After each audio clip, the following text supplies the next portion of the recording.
Chapter 1.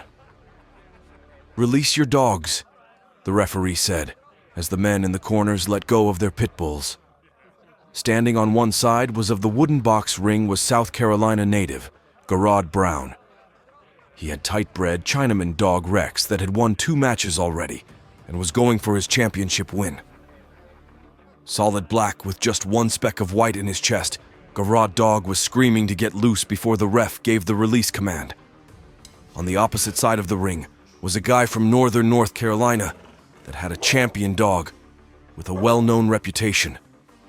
A 50-50 cross between Tombstone and Bolio. A razor-sharp, well-conditioned pit name. Freddie wiggled in his owner's hands as he wanted to be released.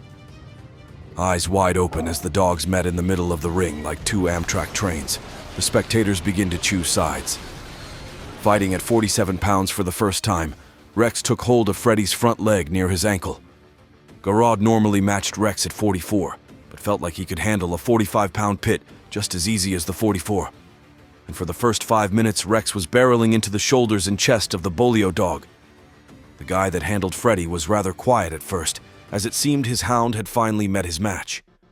But at about the 7-minute mark or the fight, Freddie took a devastating hold of Rex's back end. That's when his handler got on his knees and began to coach him. While pointing at Rex's kidney area, the handler got Freddie to take a gigantic bite into his side. Rex squealed in pain as Freddie shook his head with all of his strength. Realizing he was hurt, Freddie attempted to finish Rex off as he quickly shifted his grip to the lower neck area. Garrod never saw Rex being beat in this manner, as Freddie took what looked to be a death grip on Rex's throat. With $10,000 on the line, Garrod didn't want to pick his dog up and save his life, so he left Rex down in the center of the square ring to die. Holding a tight grip as Rex laid lifeless in his jaws, Freddie handler came up behind him as he pried his jaws loose with a plastic breaking stick. Picking him up and removing him from the ring, Freddie was taking the front yard where he was washed and dried off. Garrod handed Freddie's owner the cash while he was bragging about their now grand champion matchdog. Rex never moved again as Garrod picked him up out of the ring to lay him on the back of the truck. Freddie and his crew didn't stick around long, shaking everyone's hand before leaving. Riding with Garrod was his homeboys Ronald and Jazz. They usually helped him around his kennel, as well as helped him condition and buy dogs. They were just as surprised as Garrod was to see Rex handled so quickly. Not wanting to get pulled over with a dead dog on the back of the truck, Garrod pulled over in a wooded area and pulled Rex off the back of the truck, laying him out of eyesight. Jumping back inside his Silverado, Garrod made his way back to Horry County where he lived. Soon as he walked through the door, his wife Erica could tell by his facial expression that he had lost the match. "Where's Rex?" she asked while finishing up dinner. "He didn't make it," Garrod said as he walked in the back bedroom.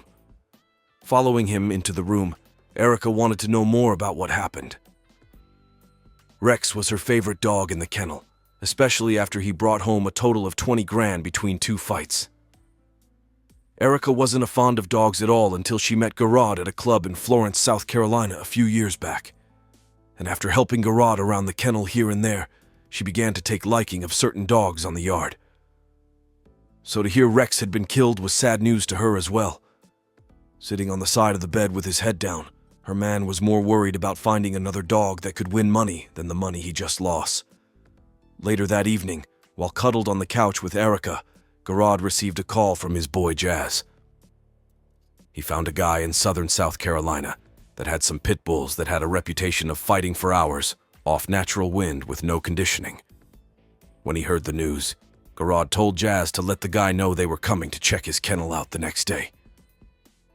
Although Garrod had other dogs on his yard, Rex was the best he had, and if Rex got demolished the way he did, it was time to regroup. The next morning, Garrod, Jazz, and Ronald were on the highway heading south from Lake City, going to Augusta, South Carolina, to see what kind of dogs the old man had to offer. When they arrived to the address they were giving, they drove up to a gate that stopped them from entering the property any further. Calling the old man on the phone, Jazz told him they were at his residence at the security gate. Then suddenly the 10-foot-high steel electric fence opened up, letting the boys inside. As they slowly drove down the driveway to the parking area, Garrod could see numerous dog houses off in the distance of his backyard. Their eyes were open wide as dollar pieces as they observed the scenery of the old man's yard. Exiting their car as the old man came out of his house, Jazz introduced himself, being he was the person that spoke with him on the phone. "James McElberry," the man said, as he reached out to shake the boys' hands. After properly introducing themselves, Garrod wanted to know what bloodline Mr. McElberry was running because he needed a new stud dog for his kennel.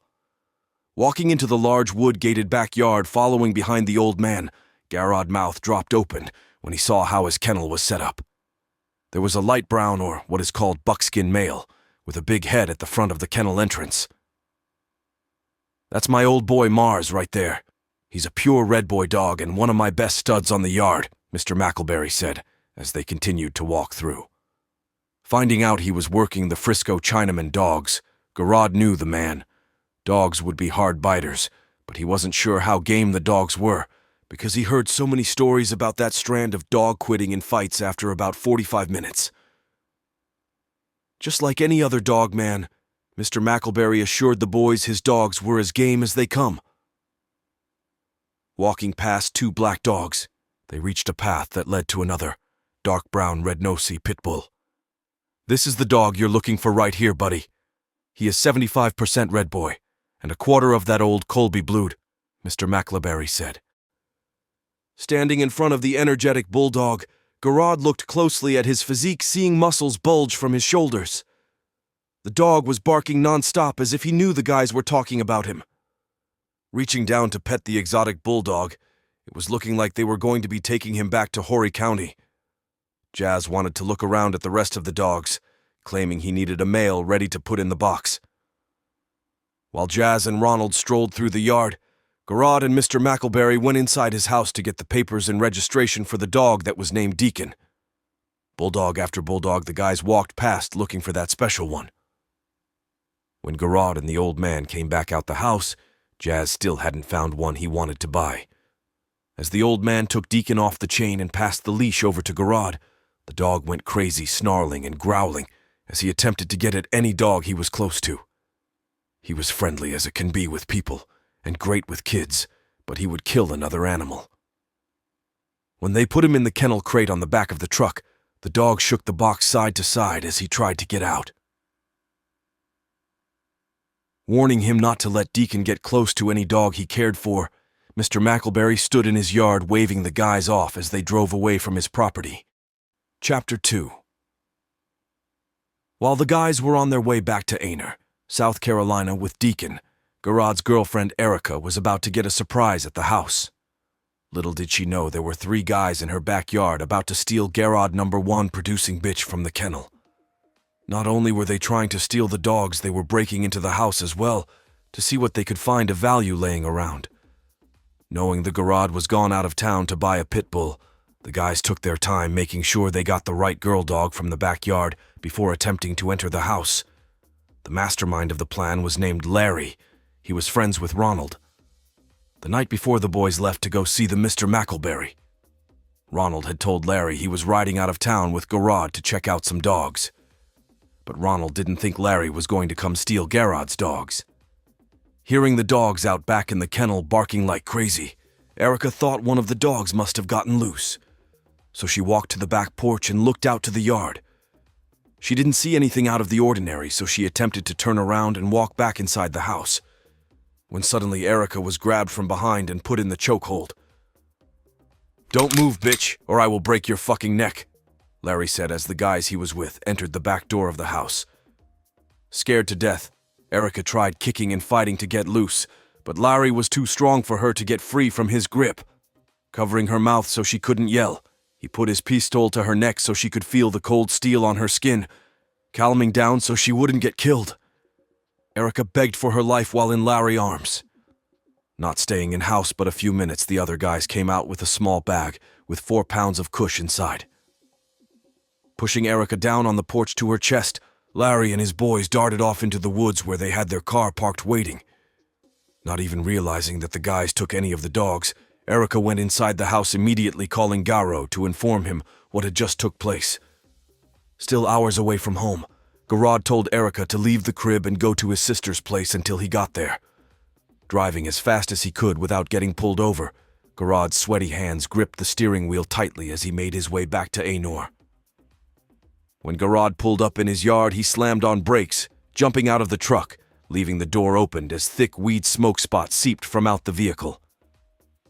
Jazz and Ronald followed behind as they reached the backyard. Coming out his back door pissed because he was robbed for his entire stash, Garrod quickly went to the kennel to see his number one bitch Nina had been stolen from her chain spot. "Yo, who the fuck knew we were leaving town?" Garrod yelled to Jazz and Ronald. Not mentioning he told Larry they were going to get a dog, Ronald kept his mouth shut. Jazz was just as pissed as Garrod was, being he spent so much time with the dogs. Taking Deacon off the back of the truck so he could bring him to the back with the rest of the pits, Jazz chained him up in Nina's old spot. Garrod went inside the house, grabbing his 9mm pistol from a well-stashed area, and told Jazz to ride with him. Ronald was claiming he had to go handle a few things, so he left in his car. Garrod didn't think anything of it, because Ronald wasn't about the street life. Driving around Ainur like a madman, Garrod called all his boys, informing them his dog was stolen, and he was offering a reward for her return.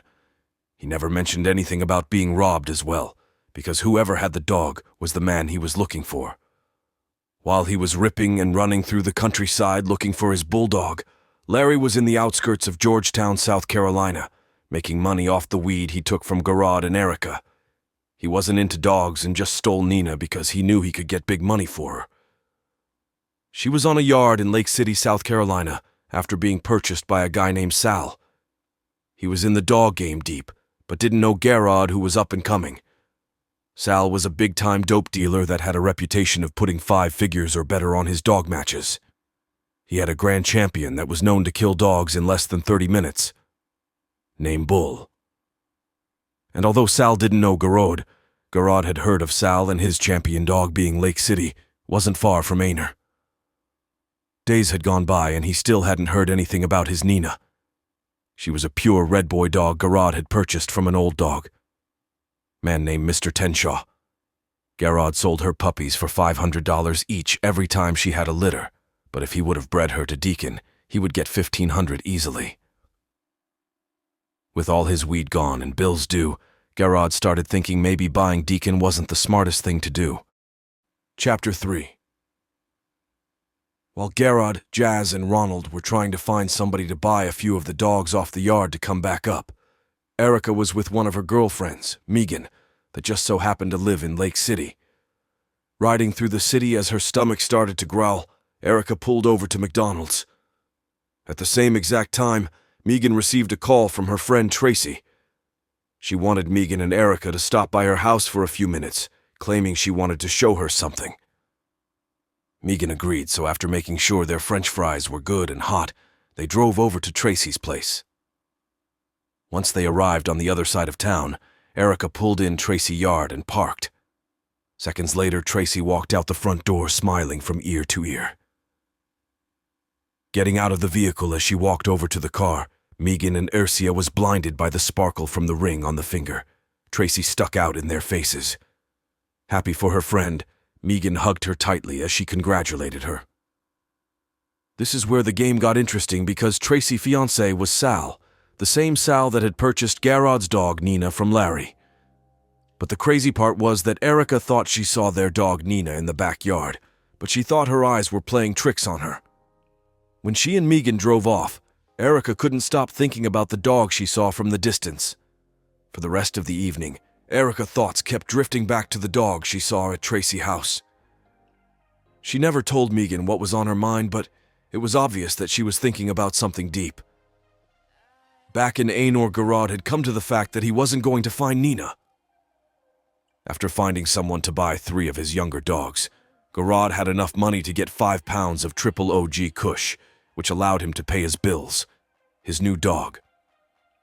Deacon was acting great on the yard, and with cash flow steady coming back in, he was ready to find a match for his so-called killer. Later that night, while at home fixing dinner over the stove, Erica mentioned to Garrod about the dog she saw earlier that day. He thought it was far-fetched that it could be Nina, that his wife saw at Tracy House, but he wanted to know more. Calling her friend Megan to see what Tracy's fiancé name was, Erica found out it was the guy Sal Garrod had heard about with the killer dog from Lake City. His ears were open, and now he wanted to ride with his girl back to see the dog himself. The next morning, while he was out back feeding the dogs, Garrod received a call from his boy Ronald. "What's going on, bro? Did Randy call you?" he asked Garrod. "No, about what?" "He claimed some guys from Chesterfield, South Carolina, had a dog they wanted to fight at 50 pounds for 10 grand, Ronald stated. 10,000. Damn, I just got my bread back up. Do you think he will go any lower? Garrod asked. I don't know, but I will ask the guy that told me about it. After getting off the phone with Ronald, Garrod walked over to Deacon, who was tied in the center of the yard, to pet him up.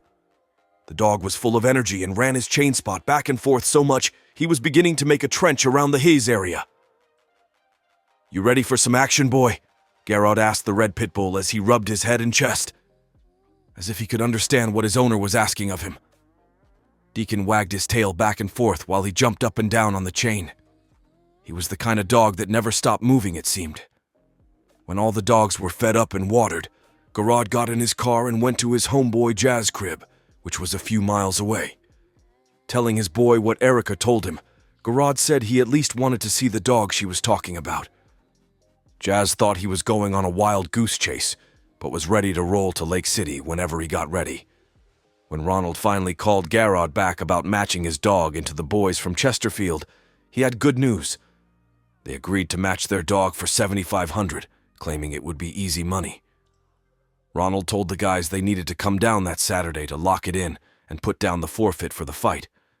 The forfeit is in case anyone can't make the match or their dog is overweight. In this case, the was putting up $2 grand. Although Garrod didn't know the guy he was fighting against, Ronald did so. He was trusting that his homeboy people were straight. That shouldn't be a problem for Deacon since Mr. McElberry told him the dog's game box weight was 50 pounds.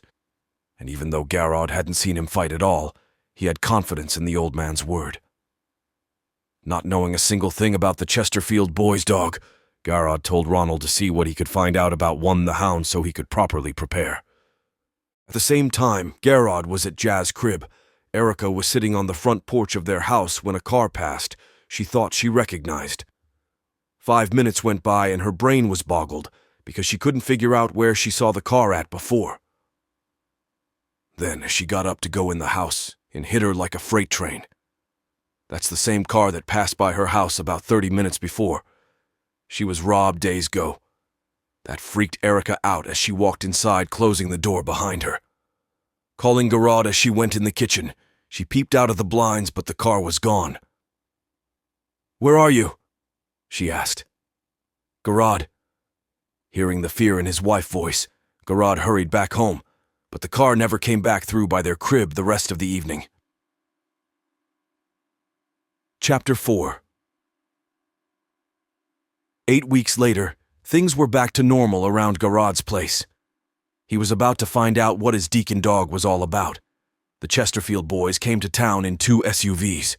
Ronald had them to stop by his house and pick him up so they could meet up with Garrod and go to the spot the match was going down at. Grabbing $5 grand from his stash before leaving his house, Garrod had Jazz walk Deacon down the street to empty him out one last time. When they arrived at the match location, a few of Garrod's friends were standing around the empty pit, talking and smoking a blunt. Not wasting any time, both groups weighed and washed each other's dogs as the rules implied. Deacon was weighing exactly 50 pounds. He was ripped from head to toe. Garrod and Jazz both spent time working. Deacon for the match throughout the weeks. Soon as the Chesterfield boys brought their dog near the box, Deacon began to scream. Garrod could barely hold him in his arms as he tried to keep him from getting excited. Deacon was focused on the other dog, like a missile locked in on his target. Handing the money to the referee as he stepped into the box, one of the Chesterfield boys held the dog they called Luke in the corner of the pit. Just like Deacon, he came in at the right weight and the match was about to be on. As Garrod stepped over the wood box to enter the ring with Deacon in his arms, the dog Luke began to bark and attempt to break free from his handler. That made Deacon go crazy while Garrod gripped him tightly in the opposite corner. When the referee told the men to face their dogs, both hounds were ready for war. One of the guys with the Chesterfield crew blurted out from the outside of the ring, "Let's get that money, Luke." That's when the referee instructed both men to release their dogs. Deacon darted out of Garrod's hands, hitting Luke like a locomotive as he instantly grabbed the chest area of his opponent. Pushing his mouth deeper into Luke's chest as he shook with all his strength, Deacon backed him in the corner. Luke was a very smart dog, biting Deacon around the stifle, causing him to release his chest hold. Soon as Luke was free, he went to work on Deacon face, shaking the top part of his nose while back paddling around the box. That lasted about 10 minutes as it was beginning to look like Deacon was getting frustrated that he could get Luke off of his nose. While the dogs were going at each other's throats for cash in Anor, Erica was in Florence, South Carolina doing some shopping. Stopping by the gas station before she came back home, Erica had to wait in line behind a guy who was buying lottery tickets. Getting a little impatient, she looked at her watch just before a tall, slender black guy walked in the store. Not paying the man attention, Erica took her phone from her pocketbook to see what Garrod was doing. At that very moment, the man standing behind her pulled a gun from his waist and attempted to rob the place. Telling everyone to empty their pockets, while demanding the cashier to empty the safe and register, the man waved the gun around loosely. Instead of getting the money like the robber said, the young Spanish cashier ducked behind the counter as he pulled a small handgun and began shooting. Erica fell to the floor as the man shot his gun back at the cashier. The smell of gunpowder filled the store as seconds felt like hours. Not looking while he steadily squeezed the trigger, the robber ducked behind one of the aisles for cover. The man playing the lottery tickets was shot in the back of the shoulder when the shootout first kicked off. Seeing his only way out was to grab a hostage, the man ran up behind Erica, taking her up from the floor. The cashier held his fire as the robber put his gun to Erica's head. Claiming he would blow her brains out if he moved, the man tried walking out the door using Erica as a shield, but the cashier wasn't about to let him escape. Pointing his firearm at the robber and shooting, the cashier tried hitting him while he had a clear shot, but missed. The robber then aimed at the cashier, shooting multiple rounds in his direction, screaming as bullets whistled past her head. Erica tried to break free, but was held by her hair as the man made it to the doorway. Able to look into his piercing black eyes as she was manhandled, Erica tried one more time to rip her arm away, but was unsuccessful. That's when the cashier thought he had a clean shot and fired, hitting Erica in the chest. Seeing he hit the wrong person, the young cashier stopped shooting to duck behind the counter. The robber let Erica go as sleep fell to the floor in pain. He broke off, running out the door, and disappeared into the city. Looking over the counter to see blood starting to puddle around the young lady, the cashier called 911 while trying to keep her awake. At the same time, about 50 miles away in Anor at the dogfight, things were looking bad for Garrod and his Deacon dog.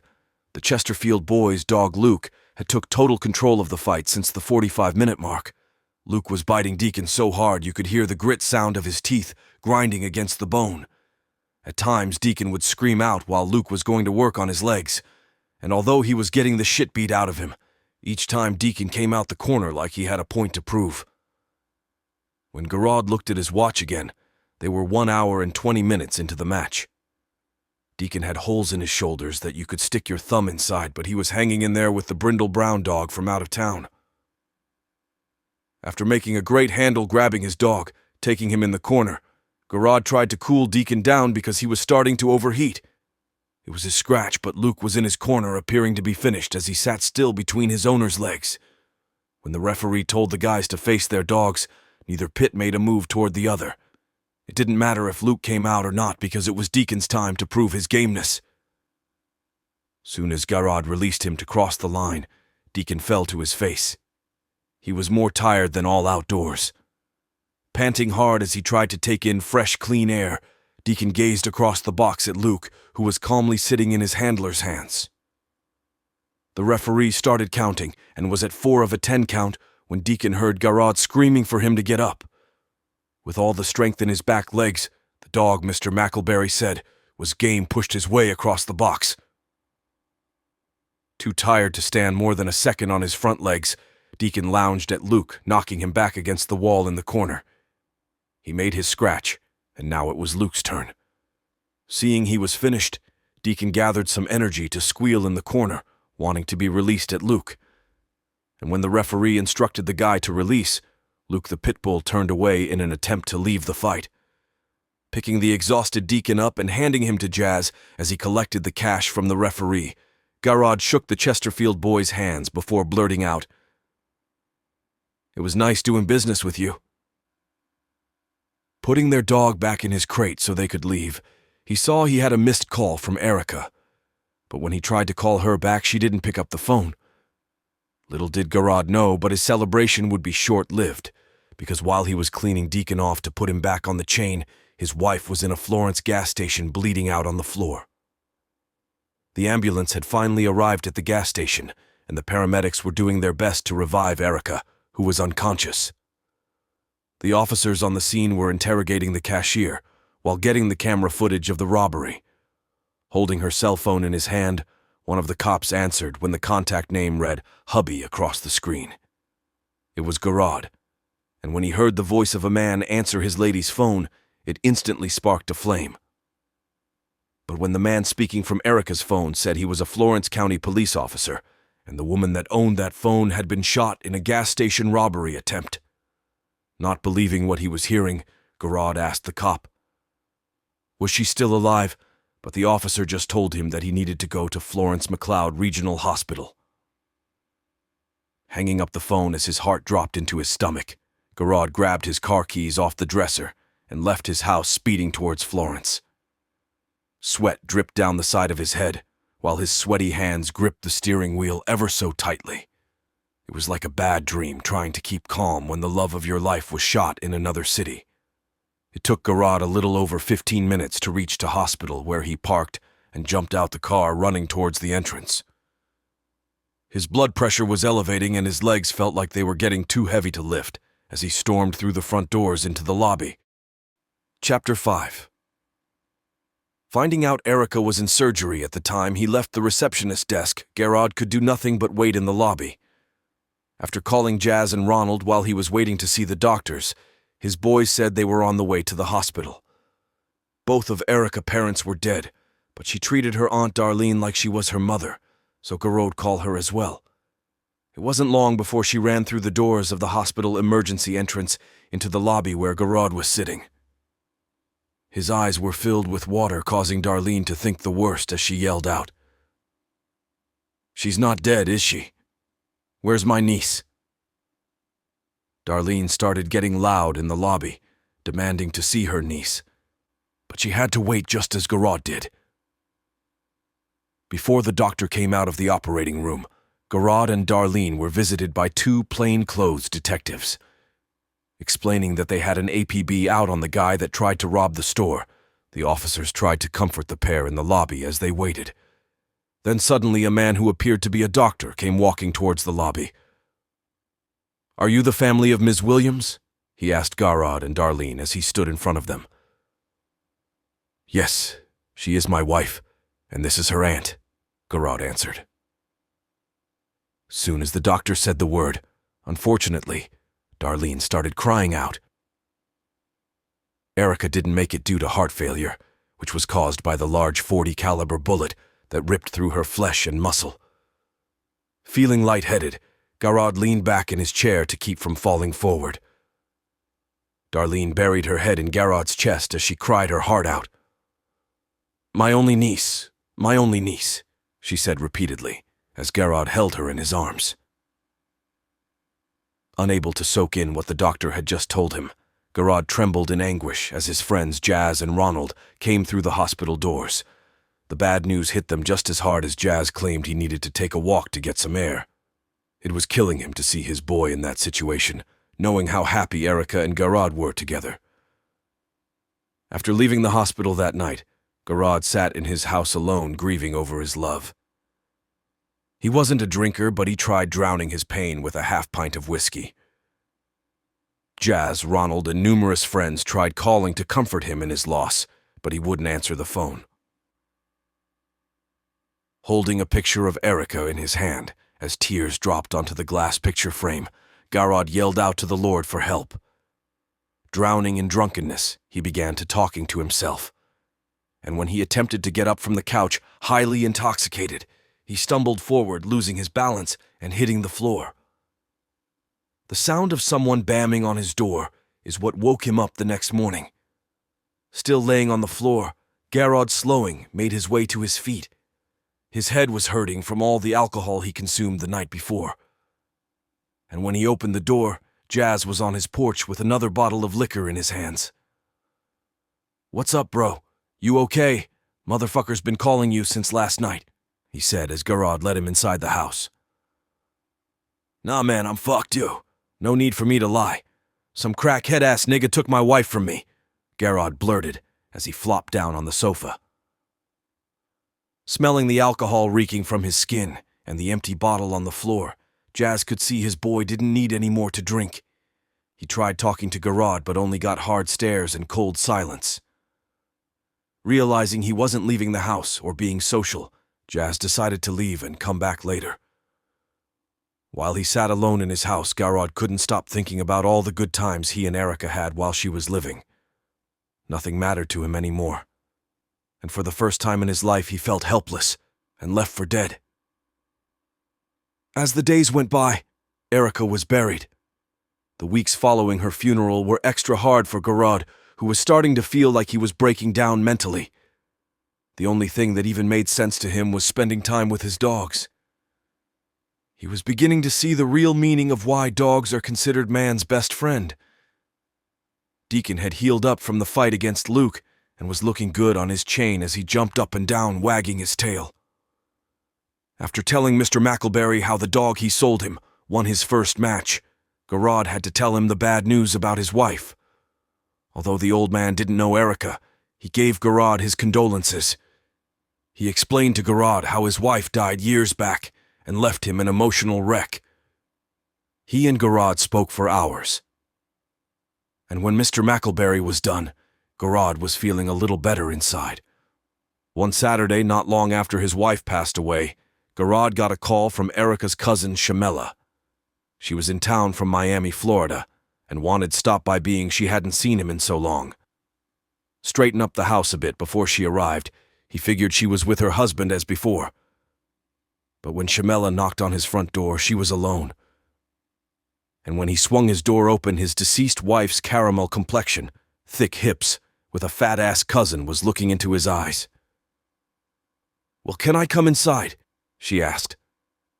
For the first 15 minutes after coming inside the house, she didn't mention her dead cousin once.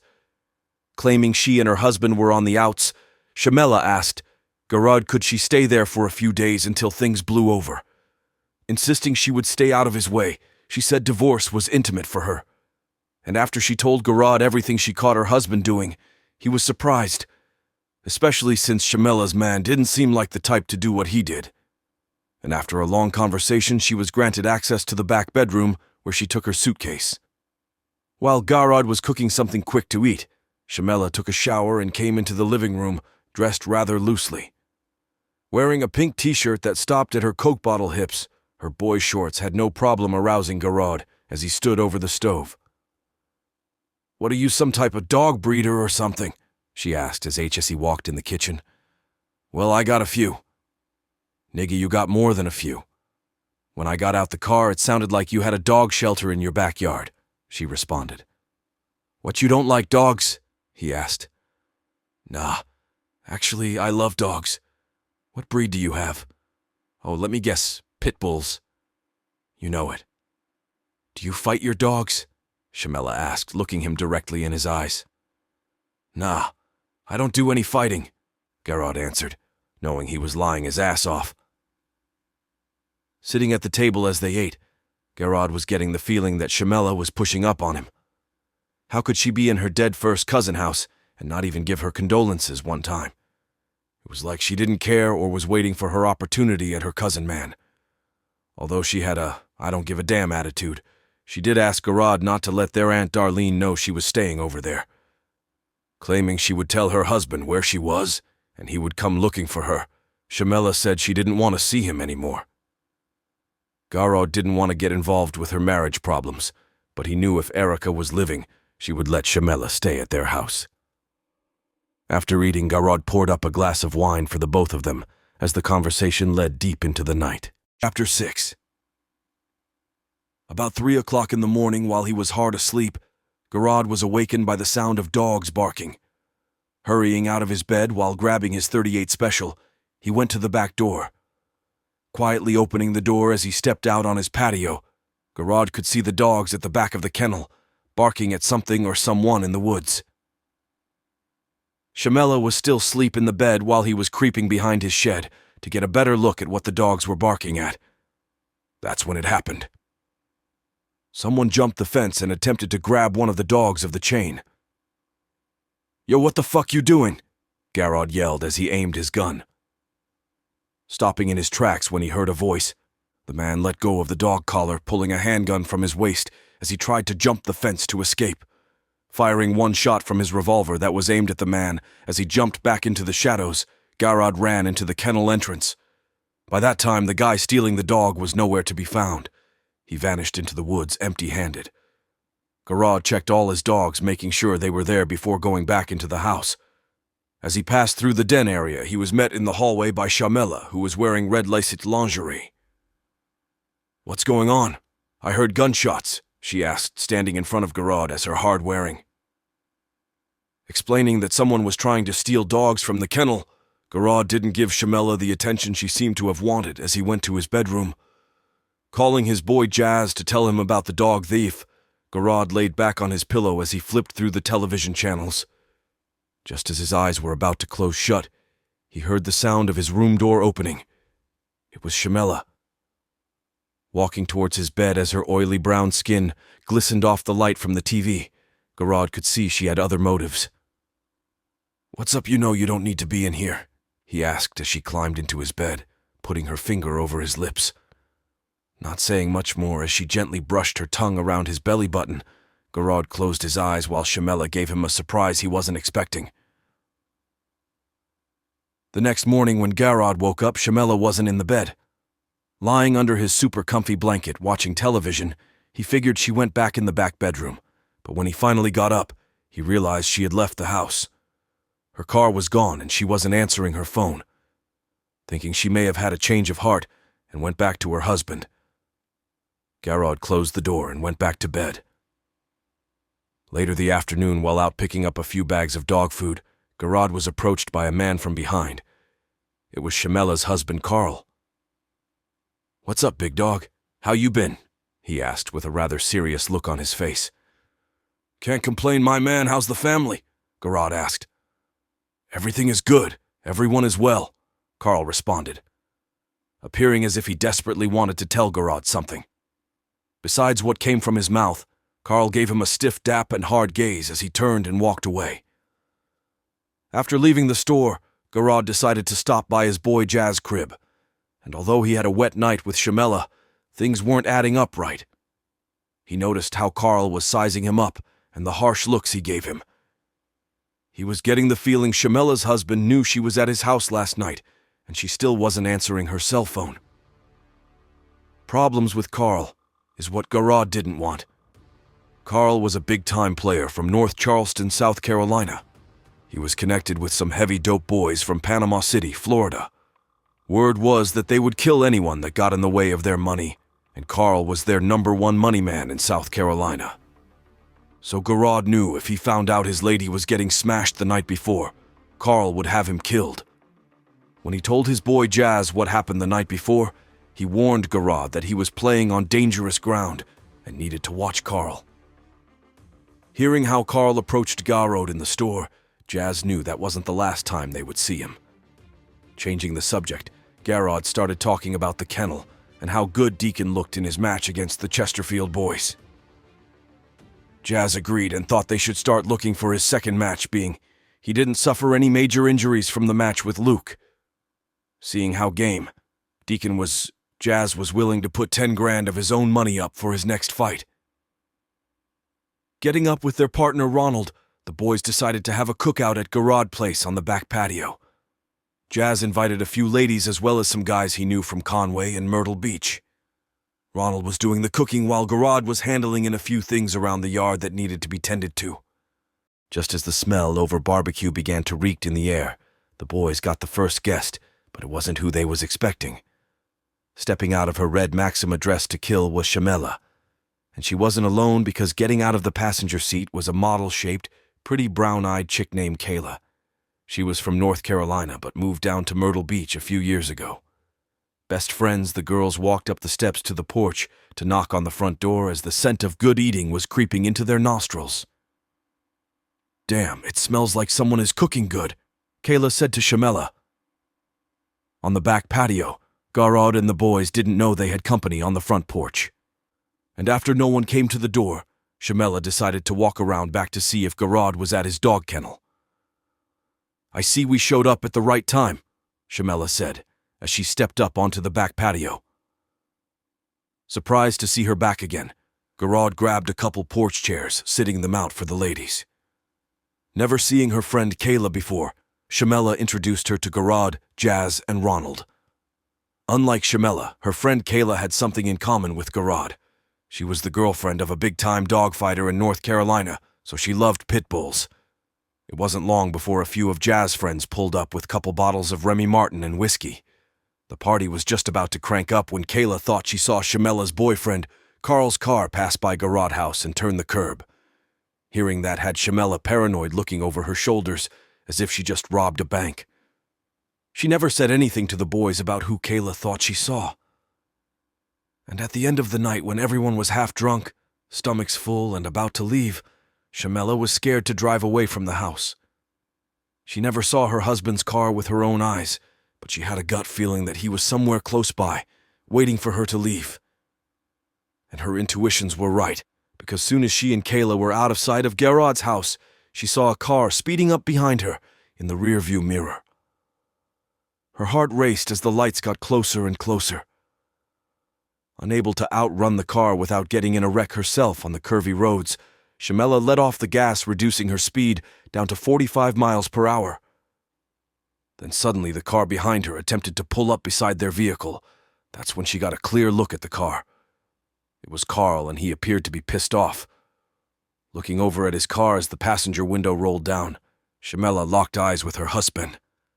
Fire burned in his pupils like oil in the Iraqi deserts. At that moment, Shamela tried speeding past him but ran off the road into the woods. Chapter 7. Radiator busted. The girls lay dazed in the badly wrecked car. There were no other cars on the road besides them, and Carl was hitting a U-turn just up the street to come back and finish them off. When he pulled up, Carl jumped out of his car with his pistol in his hand. He calmly walked over to the car, being careful not to get burnt by the water gushing out the radiator. "This just ain't our lucky day," he said to Kayla, who was dazed on the passenger side. Aiming his pistol at her skull, Carl called out to the girl to get her attention. Barely able to move her head, Kayla looked at him, then looked away. "Bitch, I never liked your whore ass anyway," Carl said, as he squeezed the trigger twice.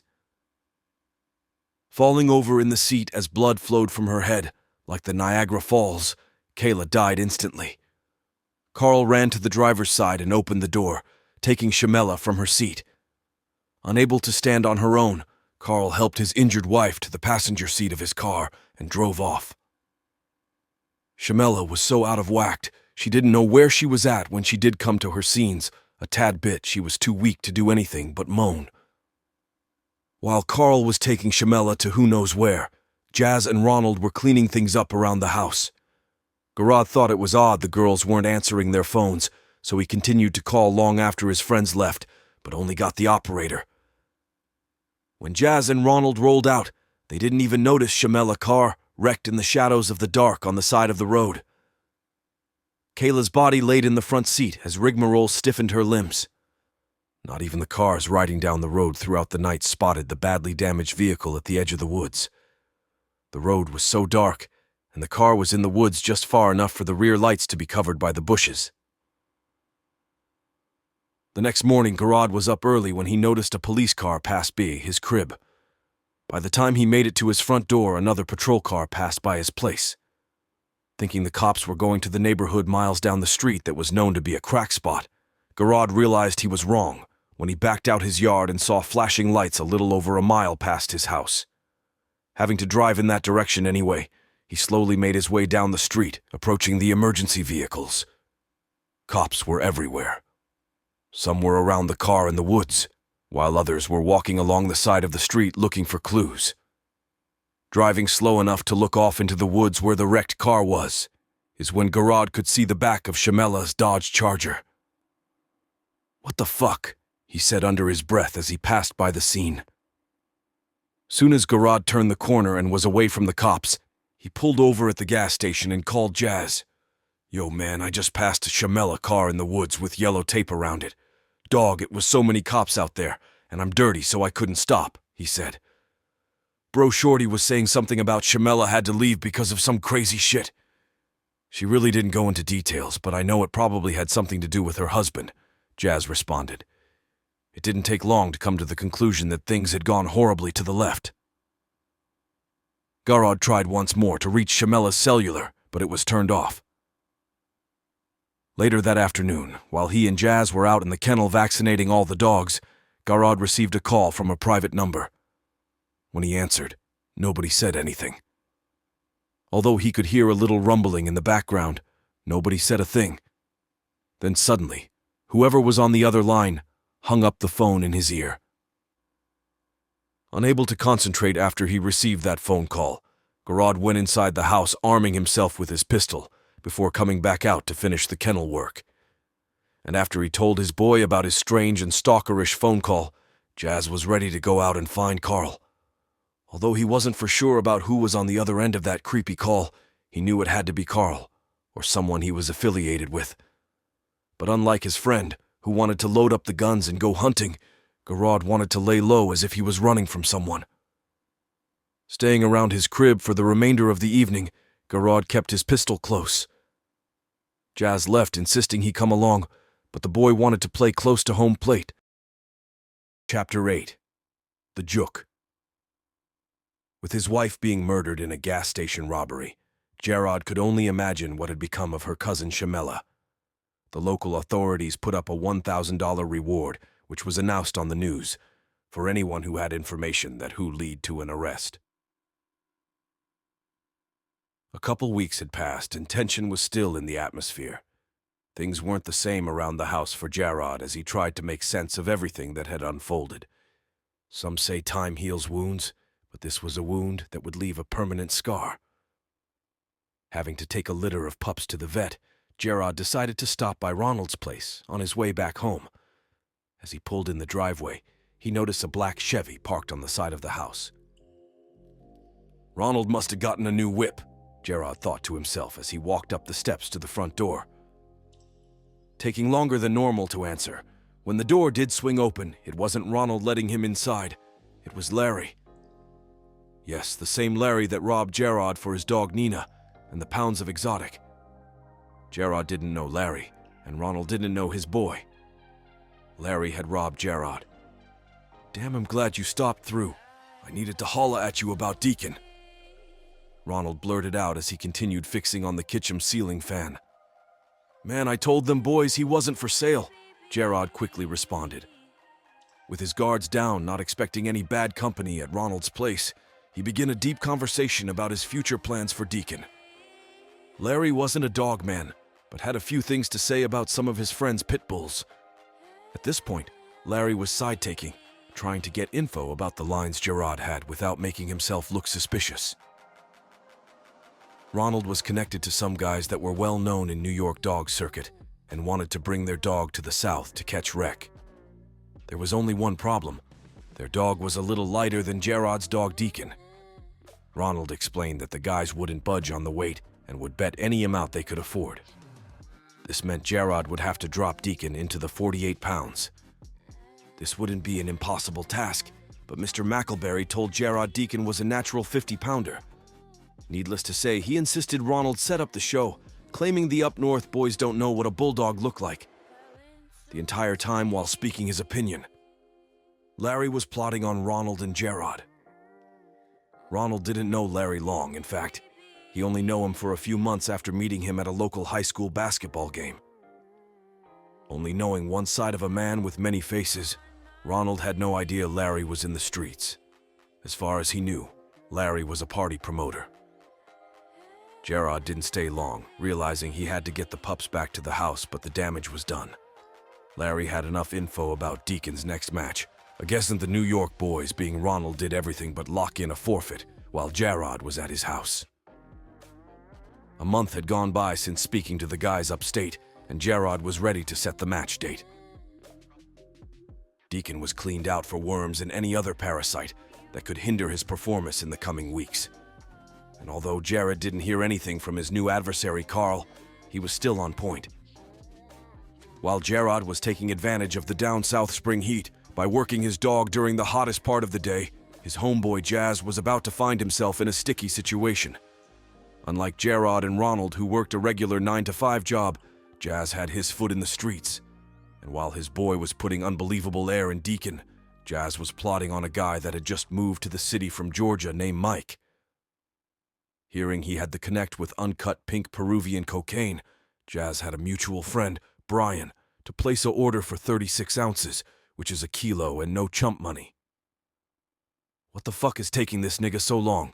Jazz asked Brian while sitting low in the front passenger seat of a black Audi. Before he could respond, a red Porsche 911 pulled into the parking lot. It was Mike, but he wasn't alone. Brian was unaware to what Jazz had planned and thought he genuinely wanted to buy a load of the best shit in town. Adrenaline flowing through his veins stronger than the Mississippi River, Jazz watched both men exit the red sports car and begin walking over to the Audi. "Who's the other nigga?" Jazz asked. "I don't know, but he gotta be cool if he's with Mike." Brian quickly answered. Due to the fact the guy was wearing a COVID mask, he couldn't be recognized by either of the men. And as they got closer to the car, Jazz was getting a gut feeling. Things weren't right. Before he could react to his intuitions, the guy wearing the COVID mask rushed to the passenger door, quickly pulling a Glock from his waist. "Yeah, fuck boy, get up out the car," he said, while aiming his pistol at Jazz through the window. He was caught lacking, and even though he had his gun, he couldn't pull it with the wrong end of a Glock within inches of his face. Immediately holding his hands up, the tables had just turned against the rabbit, and as he looked over his left shoulder, what he saw next let him know he was in a world of trouble. Brian had exited the driver's side of the Audi just before shaking hands with Mike. "I told you he would be easy," Brian blurted before grabbing a brown paper bag filled with cash. Snatching open the passenger door, the man wearing the COVID mask roughly grabbed Jazz around his shirt collar, slamming him to the ground. Looking up from the concrete as blood dripped from his mouth, Jazz begged for his life. "Stop acting like a bitch," the man blurted as he began to remove the mask that covered his true identity. "Shit, Carl," Jazz mumbled under his breath. While he was trying to rob the dope man, his boy Brian gave him up after hearing about the money in the streets for their capture. "Get up and get back in the car," Carl demanded. Jazz keeping the gun on him from the back seat of the Audi. Getting back into the driver's seat as Mike ran back to the porche, Brian drove off as Carl repeatedly chopped Jazz behind the head with the pistol. While his boy was being kidnapped and driven to Charleston, Gerard was in Anor taking Deacon back to his chain spot when his iPhone began to ring. Seeing the number was marked private, he put his phone back on the table and continued his yard work. Ronald played close to Gerard during the weeks of conditioning. Deacon. And guess what?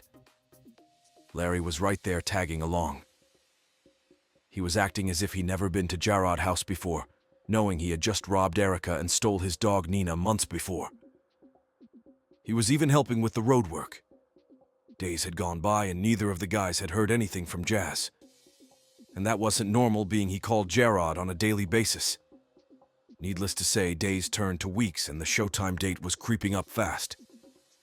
Deacon was looking crisp and full of natural energy, and the guys were ready for what they thought would be an easy match.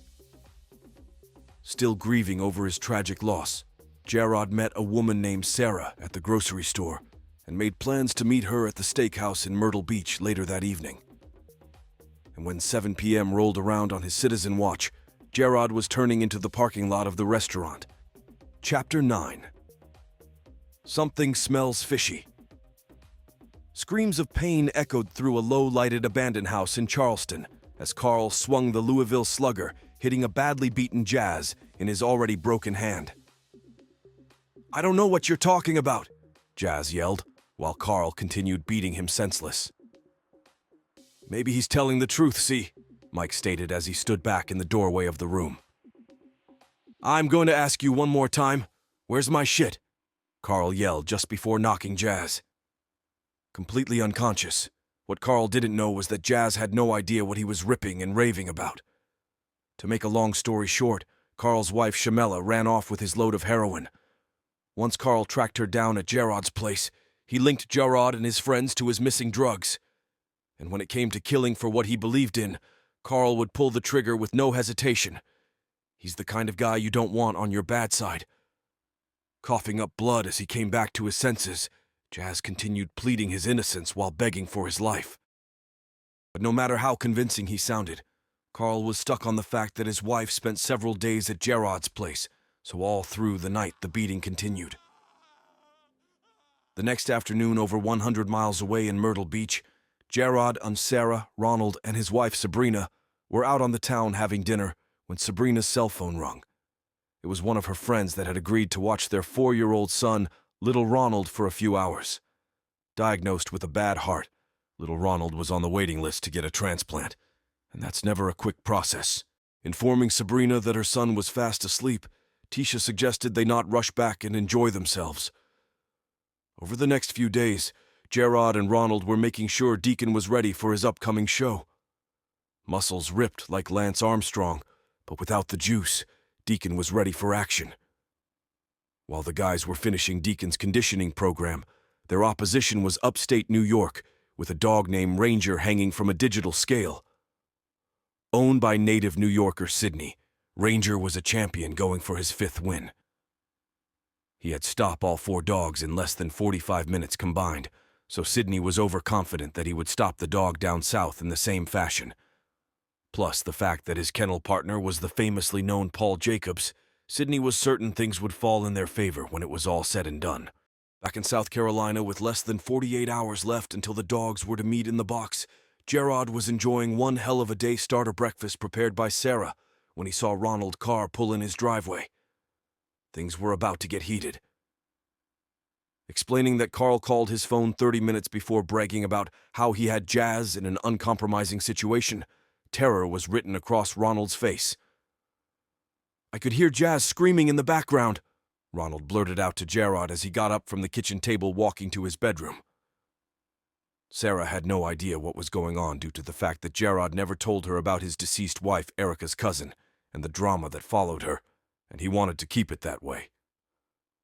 Coming out the bedroom stating he would return shortly, Gerard left with Ronald so they could speak freely. Completely confused about the large amount of heroin. Carl claims he is missing. The guys drove back to Myrtle Beach to hopefully get more clarification from one of Jazz's friends. Just so happened, the one particular friend that Ronald knew was Brian. But when they spoke to him, he claimed he hadn't seen his boy in over a week. Seemingly hitting a dead end, the guys left heading back towards Aner. "What the hell is Carl talking about?" Gerard frustratingly asked Ronald as they tried to make sense of the situation. "My guess is as good as yours, man. This shit got me fucked up," Ronald replied. "Shamela never said anything about any kind of drugs when she came around," Gerard continued. "Man, tell me the truth because I'm lost." "Did you get his dope from Shamela?" Ronald asked as he looked Gerard in his eyes, waiting on an answer. "Fuck no dog. I wouldn't deal with that stuff if she did show it to me," Gerard blurted out. Before Ronald could respond, his Samsung Galaxy began to chime. The number was private, so he figured it was Carl calling again. He was right, but this time Carl had a different message, claiming if his dope wasn't returned soon, their boy Jazz would meet his demise and he would come for them next. Passing the phone over to Gerard as he punched the dashboard, Ronald yelled out in anger. "Yo, man, what is your problem? What are you talking about? Your wife never gave me any drugs," Gerard said as he clinched the cell phone tightly. "You're a fucking lie," Carl yelled out. At the same time, Gerard could hear the sounds of someone being beaten in the background. And suddenly the call ended. Thinking back to when Shamela came to his place, Gerard tried to backtrack her actions, hoping he could come up with an answer. But just like when they asked Jazz's friend Brian, it was just another dead-end street. Only having 24 hours before he was to meet the New York guys Sidney and Paul Jacobs, Gerard tried to focus on Deacon and his money. His new girlfriend Sarah could tell something was bothering him, but he never told her anything. It was to the point that Gerard didn't know where Carl drugs were and had no idea where Jazz was being held. His only option was to focus on Deacon and bringing him out his match victorious. Chapter 10. Untold Secrets. It was Saturday morning, and the show between Deacon and Ranger was to take place at 7:00 p.m. that evening. Gerard, with the help of Mr. McElberry, made arrangements for the action to go down on one of his friend's property. Claiming she had to work a few hours at her father's store that morning, Gerard's girlfriend Sarah left the house as Ronald was turning into the driveway. Before Sarah could get off the main street where Gerard stayed, the sound of her cell phone startled her as her mind had drifted off into space. Not answering but holding her phone up to see who was calling, Sarah received a message across the screen that read, "Are we ready?" in which she responded back, "I will talk to you later." Sarah was a stunning, perfectly figured, brown-eyed brunette that was 2 years past on getting her master's degree.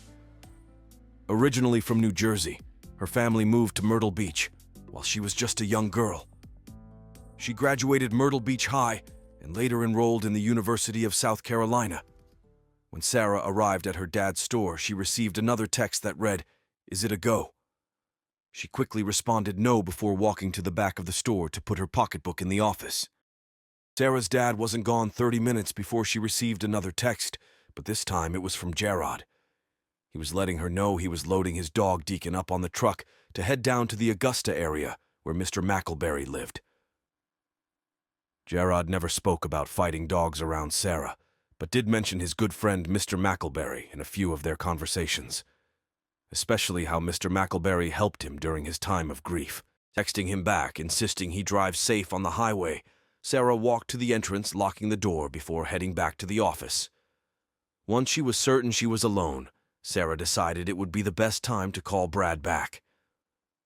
At that very exact moment in Charleston, Carl put the barrel of his polymer pistol in Jazz's mouth while asking, "Can you take me to my shit?" Too weak to hold his head up without help, Jazz uttered no, and Carl squeezed the trigger out, blowing bloody brain tissue all over the table and floor. "2 down and 2 to go," Carl said as he cautiously left the abandoned house without being seen. With blood splatter still on his clothes, Carl jumped in his car heading to Anor, South Carolina, with hopes of catching Gerard or Ronald.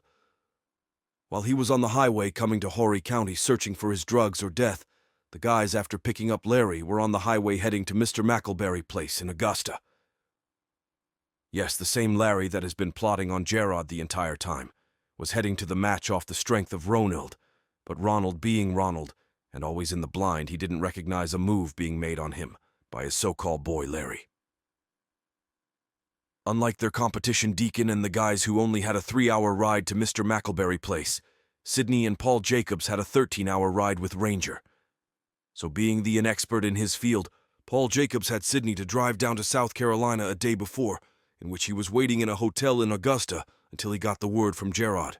Knowing the show would be at 7 o'clock, Paul had Sidney call Gerard about 5 o'clock, informing him they had just arrived in Augusta and was ready to meet up. It was 6:30 when the guys all arrived at Mr. McElberry's friend property, where the match would take place. And at 7 o'clock the guys were facing each other in the box just as they planned. Deacon had all his focus on Ranger, who was trying to wiggle his way out of Paul Jacobs' hands. Mr. McElberry's friend had a guy he knew that agreed to referee the match since he had no ties to either dog. The purse was at 15 grand when Sidney spoke out. Is that all you country boys can afford on that great dog of yours? Mr. McElberry had added $5,000 to Gerard 10 to make the 15,000 purse, so they were sat with their bets. While Gerard, neither Mr. McElberry added any money, there were several people on the side that wanted to bet their cash on the impressive-looking Deacon dog. Ranger pulled his share of side bets as well in the crowd of about 100 people. Making sure both guys in the corners were ready, the referee looked at the boys saying, "Release your dogs." Deacon was going for his second, while Ranger was going for his fifth win. And met in the center of the ring, both dogs immediately went into their styles, with Deacon catching Ranger at his ankle as he tried to dive into Deacon's rear end. In a very crucial area at the beginning of the match, Deacon shook Ranger's ankle profusely, seeming as if he was trying to rip it away from the rest of the leg. "Break that shit, boy," Gerard yelled quietly to Deacon as he kept his hold, keeping Ranger off balance. Maintaining a firm grip on the front foot area, Deacon released his hold, allowing Ranger to finally put all 4 feet on the ground, and he was pissed. Ranger immediately grabbed Deacon on the side of the head as he began to push forward. "That a boy! That a boy!" Paul Jacobs said as Ranger continued to dig in the side of Deacon's neck. Not staying in one area too long, Ranger soon went to the rear end of the Carolina dog, putting 2 finger-sized holes in Deacon's thigh. "Y'all better stop it! Y'all better stop it! He about done!" Sidney yelled from the side as Ranger went in for the kill by grabbing the bottom of Deacon's throat. Unable to hold that grip long, Ranger released his hold to get another, but Deacon had took control by grabbing Ranger deep in his ribcage. At the 20-minute mark, Ranger had taken control again and was trying to get Deacon in position to finish. His first 4 matches were stopped in rather short fashion, but Deacon was set on making Ranger work for this one by grabbing the face area the next chance he got. Sidney, neither Paul had seen a dog last longer than 20 minutes with Ranger, so they were treading in new water. Still pushing hard as he was at the beginning of the match, Ranger gave Deacon the mouth action he wanted. The gut-wrenching sound of teeth grinding together is all that could be heard as the dogs wrestled for the top position. That's when Ronald's cell phone vibrated in his pocket. It was his wife, Sabrina. With all the noise and people cheering for both dogs, Ronald never heard or felt his phone alert or saw he had 5 missed calls. Stepping away from the ring to call his wife, Ronald couldn't take his eyes off the bulldogs who were mangled together like 2 rattlesnakes fighting. "I was trying to reach you for the last hour. Where are you at? Little Ron had to be rushed to the hospital," Sabrina stated. "To the hospital? What happened?" Ronald asked. Standing in the front yard, he could hear the guys watching the fight getting louder and louder when Ronald returned to the ring, where Deacon was getting the bad end of an ear hold. Ranger kept a firm grip on Deacon's shortly cropped ears as he backpedaled from one side of the ring to the other. Immediately pulling Gerard aside, explaining what was going on with his son, Ronald expressed that he needed to get back to Myrtle Beach as soon as possible. Gerard knew they needed to leave, so he may be forced to pick Deacon up and take the loss. It's like the red dog from Mr. McElberry knew something was wrong because he managed to get Ranger off his ear as he barreled his muzzle deep into Ranger's chest. Growling as he dug deeper and deeper, the sound of bones breaking could be heard as Deacon broke Ranger's chest plate. "Finish that motherfucker, boy," Gerard yelled as Deacon continued to punish. "Put up 5 more grand if you think Ranger will quit and stop all the talking," Sidney said to Gerard as he continued to coach Deacon. "Man, you're bluffing. Stop all the cap and put your money where your mouth is," Larry said, as he pulled out a wad of cash standing beside Ronald on Deacon's side of the ring. "I'm tired of this dude talking. Let's see if he really want that smoke," Larry said to Gerard, as he laid on the floor of the ring, looking Deacon directly in his eyes. "Put him away, Deacon. Get it over with," Mr. McElberry blurted, as Ranger began to whimper. Paul Jacobs had a look of concern on his face, as Ranger began to whine every time Deacon would shake his powerful jaws. "You not gonna hold me to that bet, are you?" Sidney asked Larry as the boys from New York watched their champion of a dog body hang limp from Deacon's grip. "You fucking right I am. Pass that bread big, homie," Larry said to Sid as he held his hand out for payment. Chapter 11. The Investigation. While the guys were celebrating on the highway heading back to Horry County, Carl was in Myrtle Beach with Brian plotting his next move. And while they were scheming on the guys, Gerard's newly found girlfriend Sarah had other plans. She was a federal officer, part of a special dogfighting unit that had been investigating Gerard's dogfighting circle for several years. Once Sarah volunteered to go undercover, it wasn't hard for her to follow him to the grocery store, meet him on the same aisle, and ask a question about a product, hoping he'd bite the bait and try to get her number. Sarah needed a little more proof that Gerard was connected to a group called the Society, known for organizing dogfighting events up and down the East Coast. Having a reputation amongst her comrades of bringing in the big fish, Sarah just needed Gerard to admit his dealing, or someone that was willing to testify in court that he was involved with the Society. By the time the guys reached Aner, Sarah had made it back to Gerard's house and had dinner prepared, but Ronald couldn't stay. He had to go directly to Grand Strand Hospital and check on his boy. Larry was dropped off back at the same spot he was picked up from. Gerard took Deacon to his chain spot as the smell of good Southern cooking reeked in the air. Grabbing her phone from the table, she quickly snapped several pictures of Gerard with the scarred Deacon as he was chaining him back out. Scarred was an understatement, to be real with it. The dog had gashes and bite marks from head to toe. And before Gerard entered the back door, Sarah had turned her phone off, putting it inside of her pocketbook. "Why did Ronald leave? I cooked enough for him too," she said as Gerard went to the bathroom to wash his hands. "Damn, what do you have in that pot? Oxtails?" Gerard asked as he walked back in the kitchen to caress Sarah.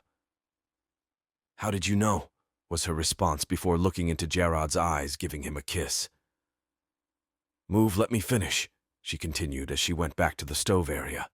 After about an hour, Gerard received a call from Ronald, explaining that little Ronald was okay and back home.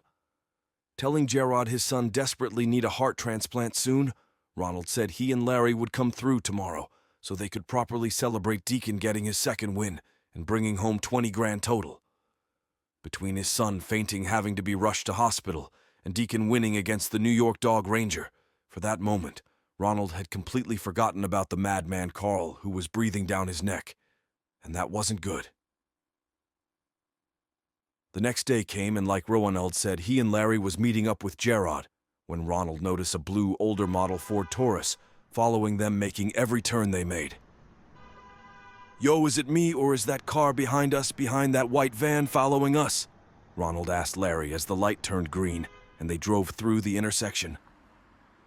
Now on point, Larry looked through his side mirror to see the blue Ford tailing about 5 cars back.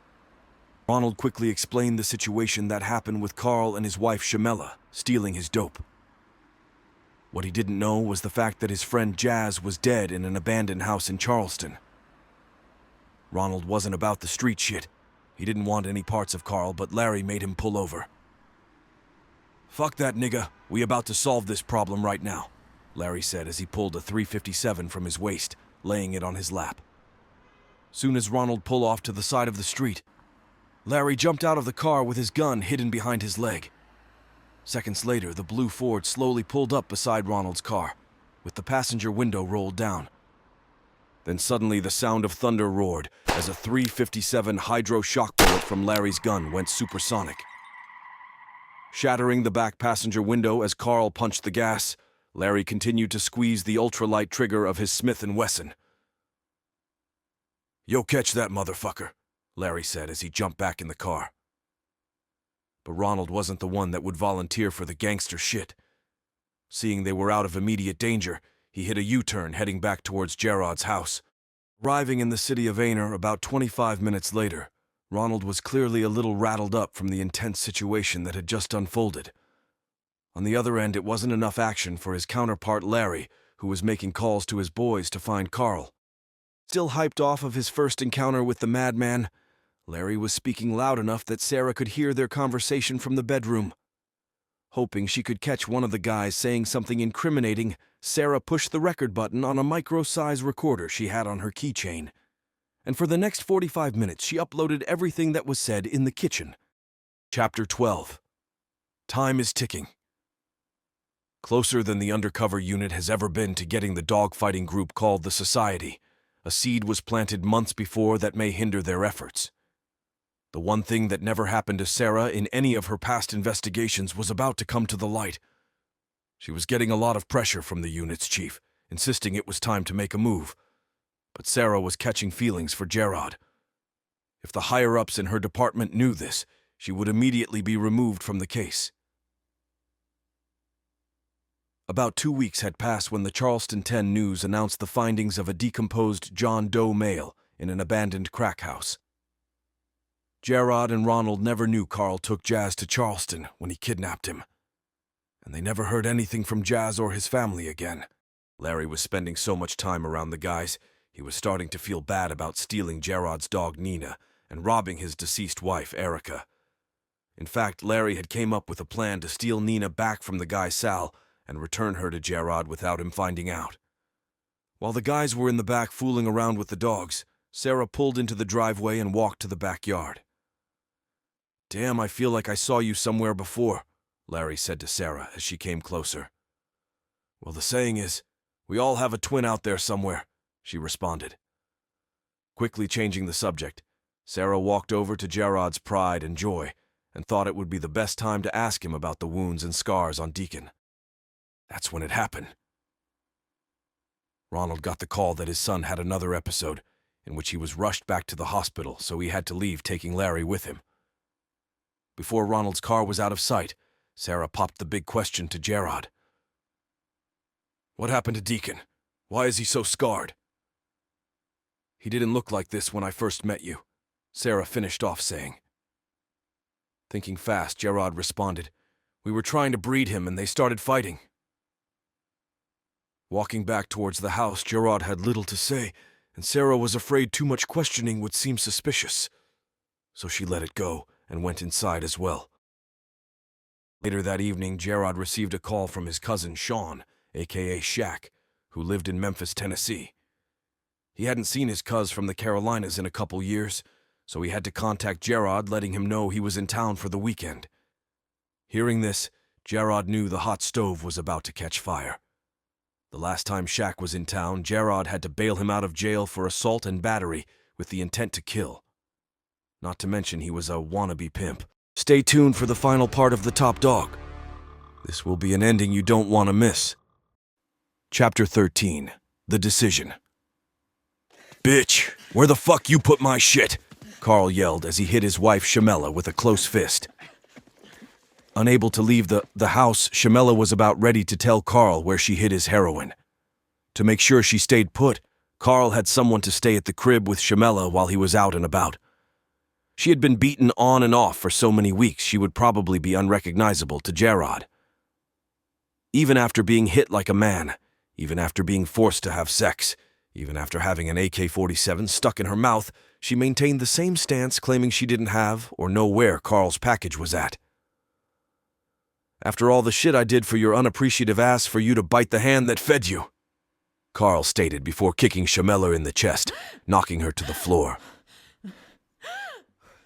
As his what looks to be ex-wife gasped for air on the cold oak wood, Carl looked at his partner Grip, who was sitting in the living room area, giving him the word.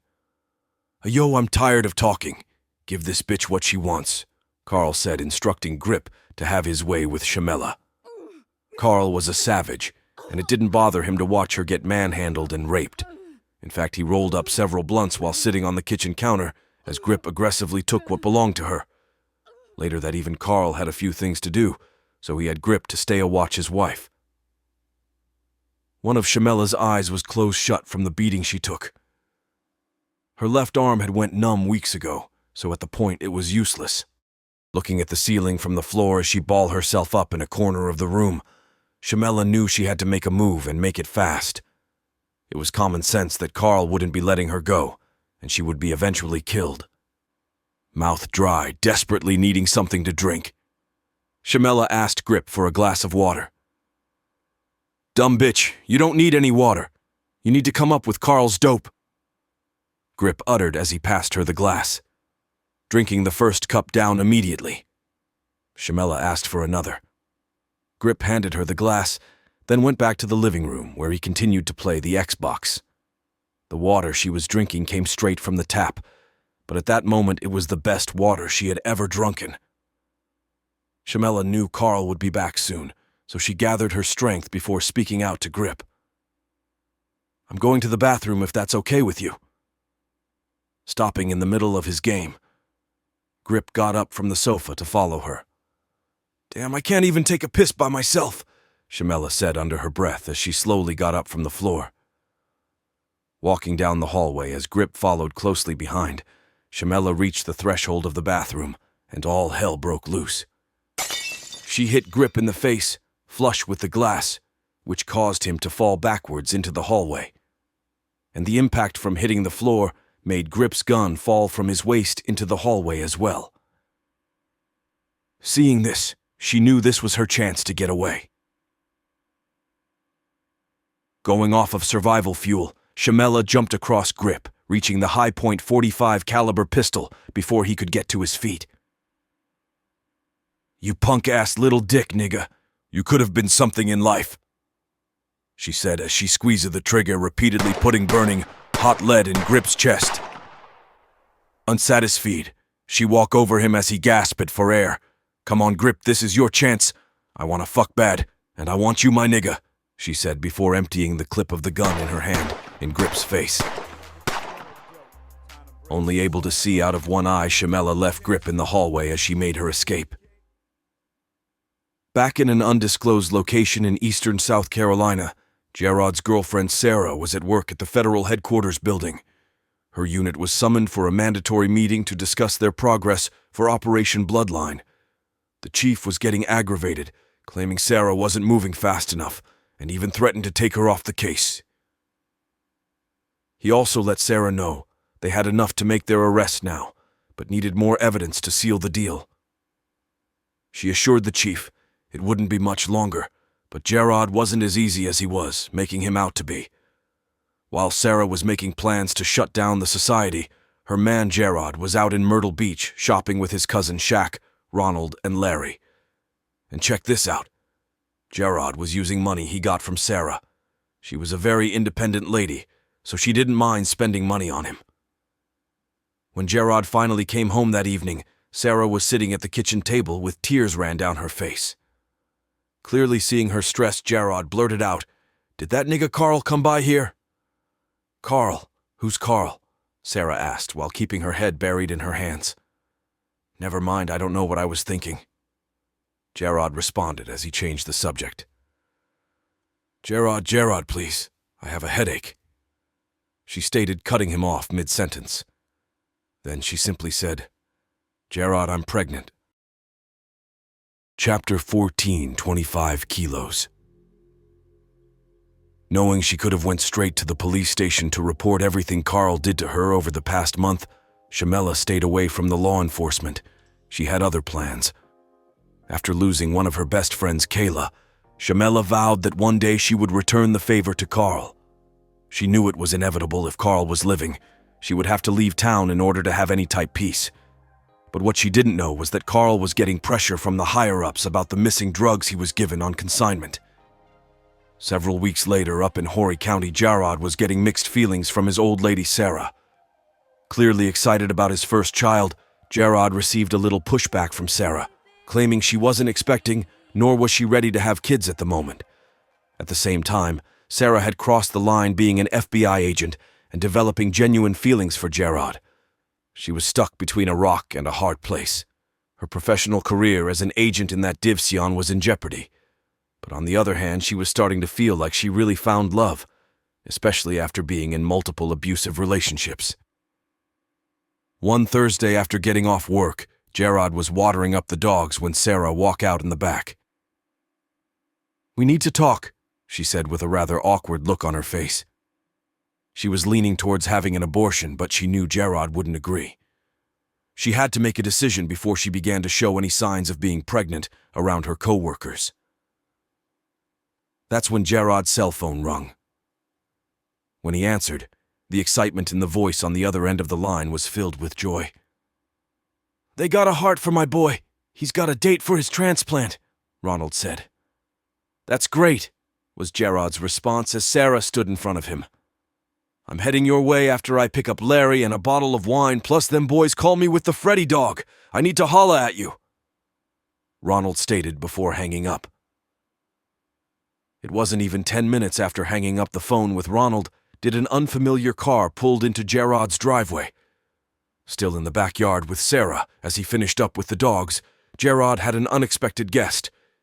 It was Shamela, and boy, was she looking good. "Hey man, we need to talk," Shamela said. Sarah immediately looked at Gerard and he looked at Shamela. "We'll talk later," Sarah said before walking off with an attitude back into the house. "Where the hell were you at all this time?" Gerard asked, as Shamela came close enough for him to smell the sweet, seductive, peachy fragrance she had on. "I need your help with something. I'm serious," she said. "Let me guess.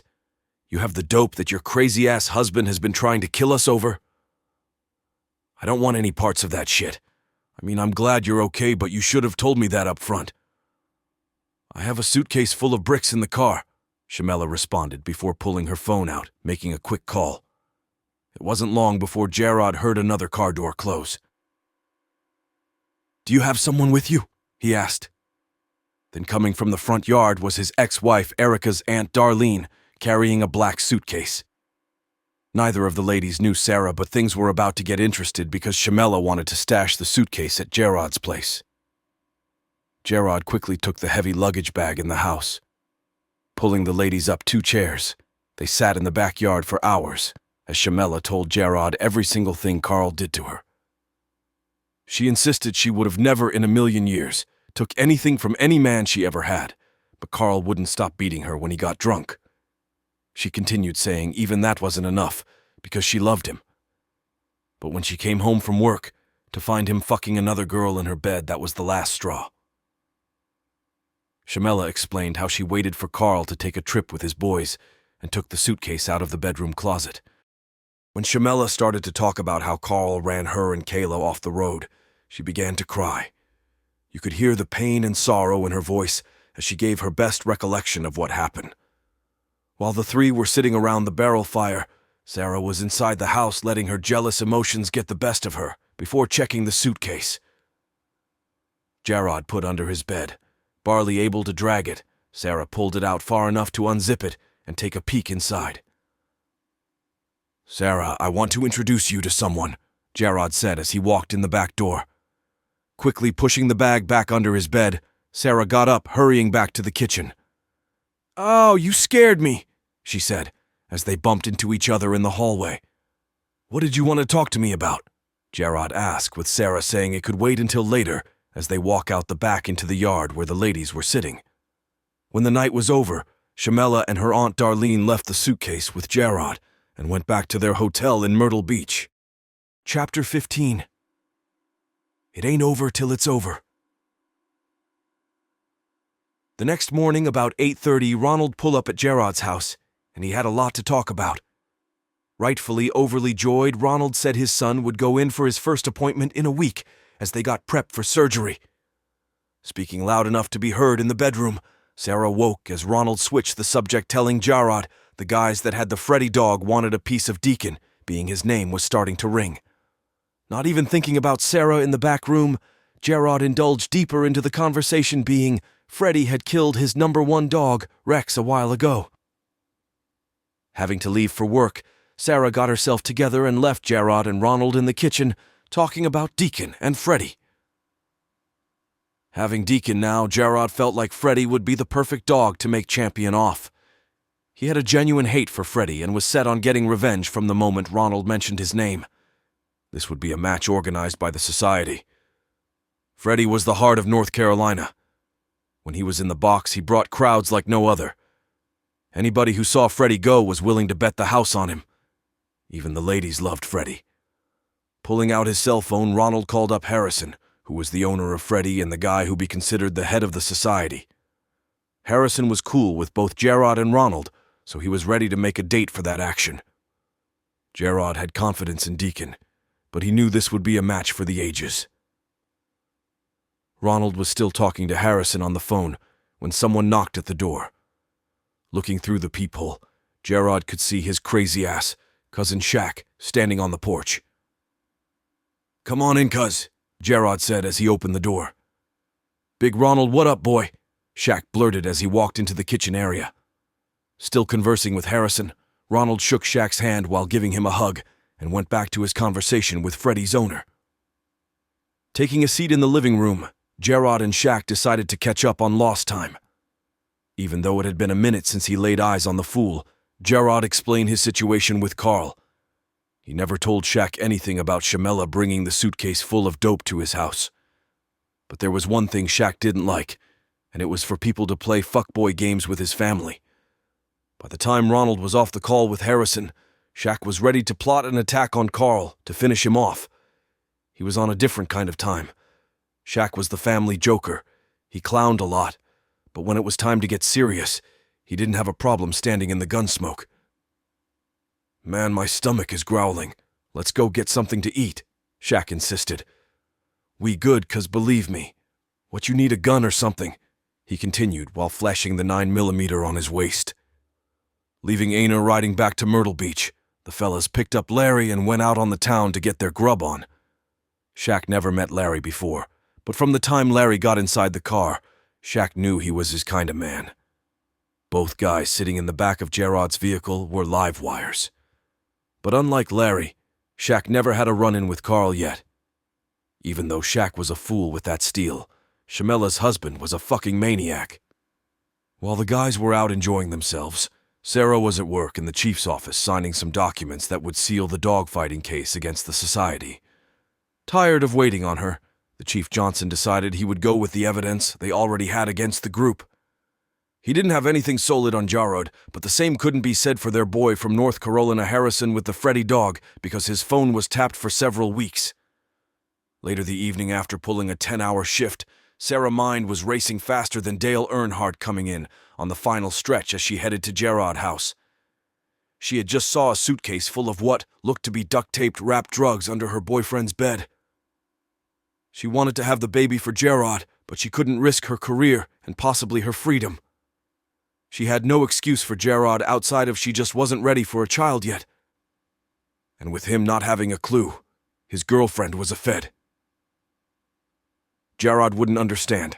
When Sarah arrived in Aner, Gerard wasn't home, so she went inside, going straight to the room to look under the bed again. This time the suitcase was gone. She checked all the closets in all the rooms, but it was nowhere to be found.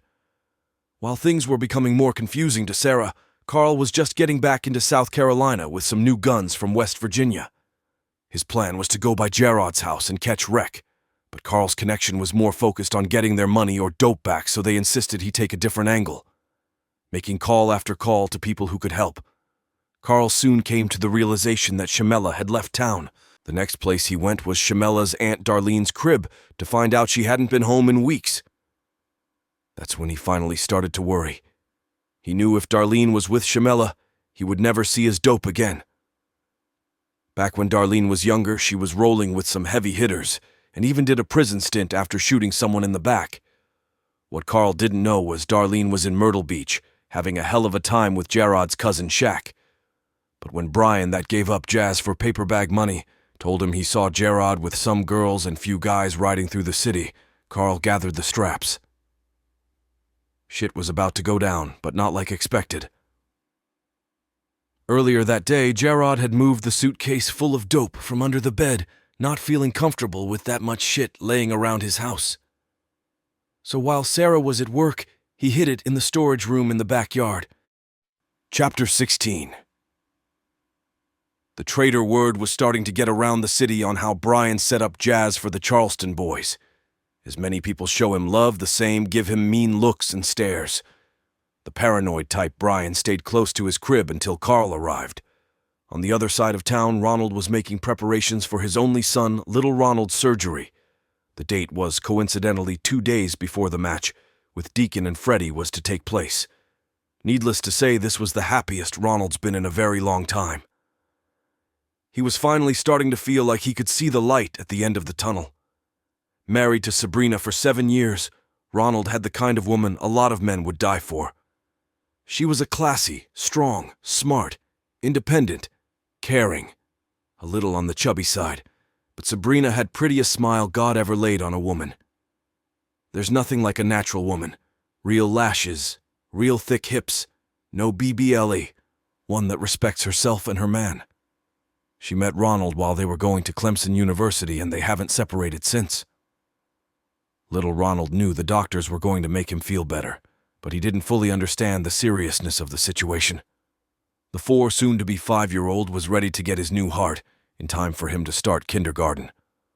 Ronald and Gerard's more recently acquired friend Larry was beginning to feel a sense of loyalty to the pair. And just like he was thinking, Larry went back to the guy. Sal, he sold Gerard's prize, female dog Nina, with intents of returning her. But instead of stealing her back, Larry gave Sal $2,500 and left with the brood bitch in his backseat.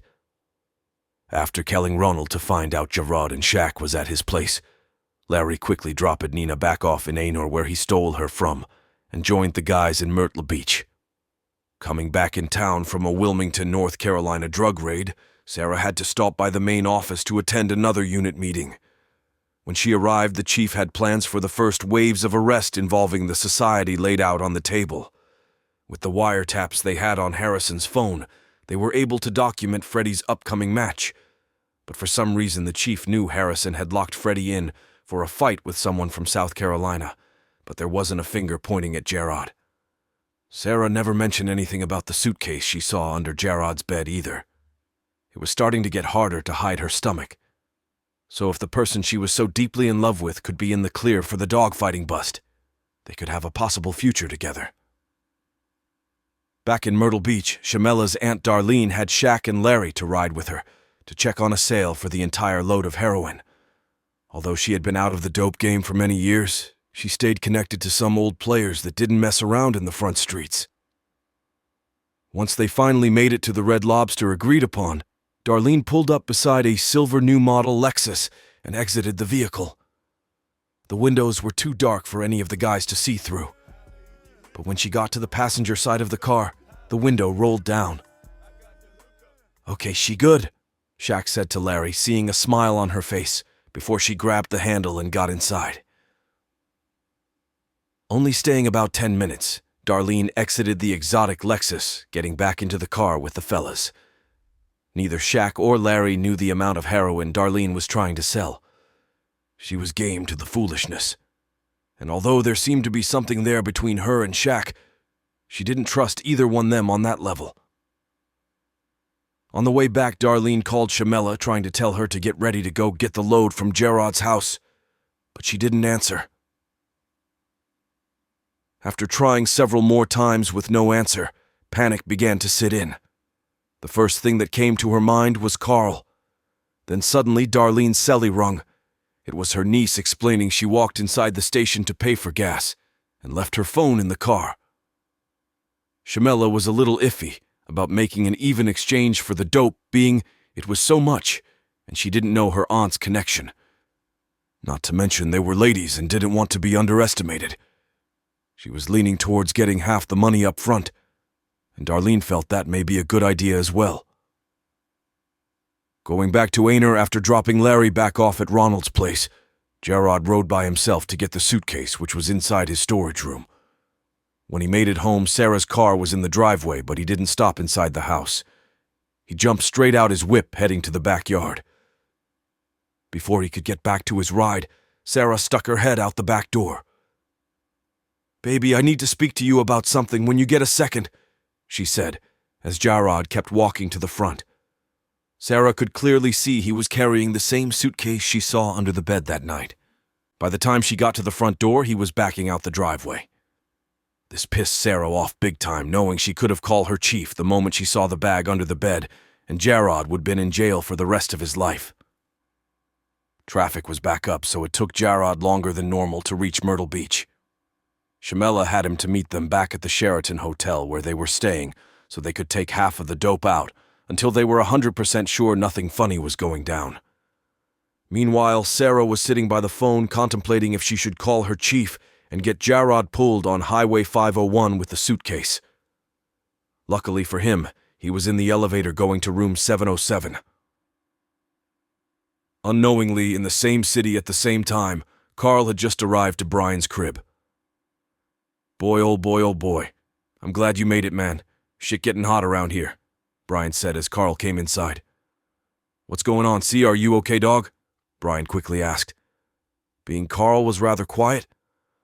Yeah, I'm straight Bubba, but I gotta find that dope or they, Carl said before stopping in mid-sentence. Hearing Brian talk about how the word had spread around town about Jazz, Carl thought it would be smart to leave his house, so they went to a bar in North Myrtle Beach. Only staying long enough to have a few drinks, Carl was taking Brian back home when he made a quick right turn onto a dark street. Where are you going, nigga, to one of your girls' cribs or something? Brian asked as the alcohol from the club was beginning to kick in. Carl didn't respond but kept looking forward as he continued to drive down the low-lighted one-way street. Do you have your phone? I need to make a call, Carl asked while yielding off to the right going back towards the main highway. Then, without notice, Carl pulled a nickel-plated snub-nose Rossi 38 from his pocket and shot him 3 times in the chest and neck area. Before he knew whether he was dead or alive, Carl opened the door doing 35 miles per hour, pushing Brian out the vehicle. On the south side of Myrtle Beach, sitting in Pier 85 parking lot, Darlene was beginning to get a little impatient when the same silver Lexus pulled into the parking lot. There they go right there, Shaq said as they watched the car park. A few moments later, the driver's door opened. Damn boy, Jarrod stated while looking at Shaq with a smirk on his face. Nobody sitting in the car knew that Darlene's buyer was a woman. She must be coming to check the dopey for her man. Jarrod said before Darlene cut him off, saying, Nah, playboy, get used to it. It's a woman's world. Seeing everything was official, the exchange was made and the deal was done. Shamela had just scored over $250,000 cash straight profit. Chapter 17. Consequences. Riding around with spots of Brian's clotted blood tissue in the passenger seat, Carl was on the move. Little did he know his heroin was long gone now, and with Shamela giving her Aunt Darlene half the cash and the fellas about 50 grand together for them to split, Carl would be lucky to get $100 back. Once they had accomplished their ultimate goal, Darlene instead, she was going back home and could careless about Carl, especially since her new friend Jarrod's cousin Shaq would be spending more time around her place. Shamela wanted to buy a house closer to Jarrod. Darlene never found out about her niece's love affair, and Shamela kept it that way. Several weeks had went by, and the match between Deacon and the North Carolina dog, Freddie, was days away. Not only was 2 of the best dogs in the Carolinas about to face off, but Ronald Day was approaching for his son to get his heart transplant. In North Carolina, Harrison had several people put up side money totaling 25 grand, not including the pot. Winning 6 already, Freddie seemed to be an unbeatable dog.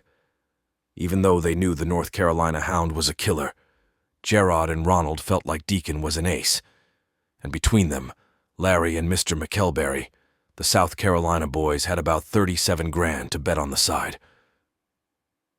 Taking some of the cash he got from Shamela, Jarrod decided to take Sarah to the casino boat in Little River, South Carolina. In the doghouse with his old lady, Jarrod made sure Sarah had an unbelievable night on the ocean. While they were out on the Atlantic, Carl was pulling in Jarrod's driveway back in Aner. He was getting desperate and willing to do just about anything at this point to find his dope. Seeing no one was home, he walked to the backside. Soon as he walked up the steps, the Charleston native pulled his F&N from his waist and kicked the door hard enough to enter the house. Wearing gloves and a black ski mask, Carl started from the bedroom and worked his way back to the kitchen. He searched the house up and down, finding many things of value, but nothing that looked like his heroin. He needed to find Shamela, and he needed to do it fast. So Carl gave the house one last search before leaving just as he came. When Jarrod and Sarah returned from their lovely night on the boat, Jarrod noticed the lights were on inside the house and he left them all turned off. Hold up, baby, something isn't right. Someone been in the house, he stated before getting out of his car, with his gun in his hand. Realizing the front was still locked, he walked around to the back to see the door still open. Sarah was still inside the vehicle in the driveway as Gerard slowly entered his own house with caution. Once he knew the house was clear, Gerard rushed to the kennels to see if any dogs were stolen. "Damn," he said with relief. Seeing all the dogs in place, including Nina, the dog Larry dropped back off. When it came to her, Gerard never knew who brought her back, and he never tried to find out. He was just happy she was back home. While Sarah and Gerard were cleaning up the mess Carl made, Shamela was in Marion, South Carolina, enjoying the first couple weeks in her new house when someone knocked on the door. Nobody knew about this house, but Gerard and she knew he was with Sarah. Before she could get off the long chair, the person on the outside knocked on the door even harder. Shamela was going to get her $380 off the counter when it happened. Sounding like a bomb just as someone kicked the door clean open, Shamela found herself looking down the barrel of a DEA agent's Glock. "Get the fuck on the floor," one officer said as he rushed to the back. Her house was being raided by 3 different law enforcement agencies. But when Shamela saw the same lady that Darlene sold the load of heroin to walk through the door, she knew she was screwed. "Where's your aunt? We went by her house, but she apparently moved," the lady known to her as Glinda asked. Shamela was stunned and speechless as she was walked out the house in cuffs and put in the back seat of an unmarked vehicle. About 20 minutes later, Glinda, aka Agent Dawson, came out the front with the rest of the cash. Shamela had stashed from the dope deal. Making sure they had all they needed, DEA drove off with Shamela into the night. Chapter 18. Showtime. Bright and early that morning, Gerard was out in the backyard having one last talk with his dog Deacon. This match was more than just a match for Gerard, since Freddy was the dog that killed his top hound Rex. It wasn't about the money. This was a revenge play where his pride was on the line. This was for all the glory, all the marbles, and Gerard felt he had the perfect pit bull for the occasion. Waiting on Ronald and Larry to arrive, Gerard took Deacon off of his chain and put him in a kennel crate he had inside of the house to keep him cool and rested. In Augusta, Mr. McElberry and his boys were setting up the box where the great battle would take place. The boys in North Carolina loaded Freddy up and headed to South Carolina, 4 carloads deep. It was about to go down. Everything was moving so fast, nobody realized or had a clue Shamela was in custody. Her Aunt Darlene had gotten the word that the police came to her house, so she never returned. Trying to call her niece several times only to get the operator, Darlene knew she had to get low. With Gerard's cousin Shaq by her side and over $100,000 in cash in her possession, Darlene left town heading to California. Back in Myrtle Beach, Carl was still on the prowl. Using an address he got from Brian days before he murdered him, Carl's new target was Ronald's house. And although he was what most would consider a serial killer, everything was beginning to take its toll on Carl. He was mentally drained, making decisions he wouldn't normally make. Sabrina and little Ronald were at the hospital, already being he had to be there a day before surgery. So with big Ronald with Gerard, Carl sat in a cut not far from his house for hours, but no one showed up. Miles away in Columbia, South Carolina, Sarah and the rest of her unit were gearing up for Operation Bloodline. The chief had someone put a tracking device under Harrison's vehicle days before he was set to leave, so they had a precise location of the North Carolina motorcade heading south to Augusta. In Sarah's mind, Gerard was supposed to be home or out with his friends in Myrtle Beach. She knew of Mr. McElberry in Augusta, but she didn't know his property would be the target of the raid. On Interstate 20, about an hour away from the match site, Ronald's car started to overheat, so they pulled over to find a service station. He had a busted radiator, so it would be at least 2 hours before they would be back on the highway. And after calling Mr. McElberry, letting him know they would be late, the old man decided to change to match location to the same wooded area of Deacon's last fight. Even with the 2-hour delay, Gerard would be landing in Augusta about an hour after Harrison. Ronald's wife Sabrina kept him informed with any info the doctors gave her, being she knew he would be there as soon as the match was over. Little Ronald wasn't due for his surgery until 6 p.m. the next day, so she wasn't worried about his dad not being there. Sabrina was a God-fearing woman who believed the family that prays together stays together. All the way on the West Coast, Darlene and Shaq were enjoying the beautiful weather and mesmerizing horizon of the Pacific Ocean. She had no plans to get settled, and in fact she wanted to leave America, knowing the DEA wouldn't stop looking for her. And if she left, that meant she would be leaving by herself, because Shaq said California was unexpected, but he couldn't leave his family in Memphis behind. Feeling like her past was coming back to haunt her, Darlene purchased a throwaway phone in which she tried to reach Shamela several more times. But just like each time before, it went straight to the operator. Meanwhile, in Augusta, South Carolina, Sarah was putting on her bulletproof vest. 7 unmarked cars, 2 paddy wagons, and 15 regular patrol units waited patiently for the go call in the parking lot of Walmart. The chief had the address of the match documented, since the beacon stopped moving 30 minutes now. At the site of the show, Mr. McElberry was trying to call Gerard, but no one picked up. Everyone was waiting on the guys to get there with Deacon. Harrison was giving Freddie his final walk to empty him out. There was a crowd of about 30 people, with a majority betting on Freddie. "Don't tell me them boys got scared. We're my man with the forfeit money," Harrison asked. A number of women were around the wooden square waiting to see what was expected to be the best show this year. On Interstate 20, the fellas had other problems to worry about. Not even 10 minutes after getting Ronald's radiator fixed, they got pulled over by a state trooper. And since Larry had just lit up a blunt of moon rock, the state trooper had all the right to have them detained on the back of his patrol unit. Plus, the fact that Larry was being a smart aleck with the officer didn't make it any better. Gerard could see Mr. McElberry calling, but he couldn't answer. The state trooper that pulled them over was one of those asshole cops you never wanted behind you reading your tags. So he didn't mind taking his slow time to search Ronald's vehicle. There was nothing to find, because that was the last blunt Larry had until he got to Augusta. But the odor from the moon rock was so strong, the officer just knew something was in the car. He even had the canine unit pull up on the scene and do another search. While the fellas were being treated like criminals on the highway, Sarah and her unit had just got the signal to execute the raid. "Let's go, let's go, let's go," the chief said over the CB as the vehicles began leaving the Walmart parking lot. They were only about 1 mile from the property and closing in fast. Getting impatient and worried, Mr. McElberry called Gerard once more as he took a leak behind a shed on the far side of the property.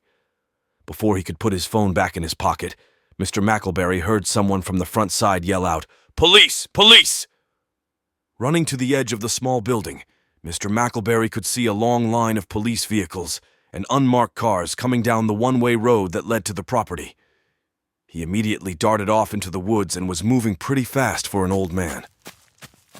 Jumping out of a black Suburban, Sarah aimed her pistol at a group of about 3, commanding them to get on the ground. People were running from all areas of the property, trying to make their escape. Leaving Freddie next to a bucket of soapy water, Harrison tried to get away but was tackled by an officer. In fact, out of everyone that was there, only 10 people got away from the scene, one being Mr. McElberry, who was still running through the woods. Being from that area, the old man knew how far he had to go to reach safety. Finally, after being released from the side of the highway, Gerard called Mr. McElberry to let him know they would be there shortly. Having to call twice, the old man soon answered.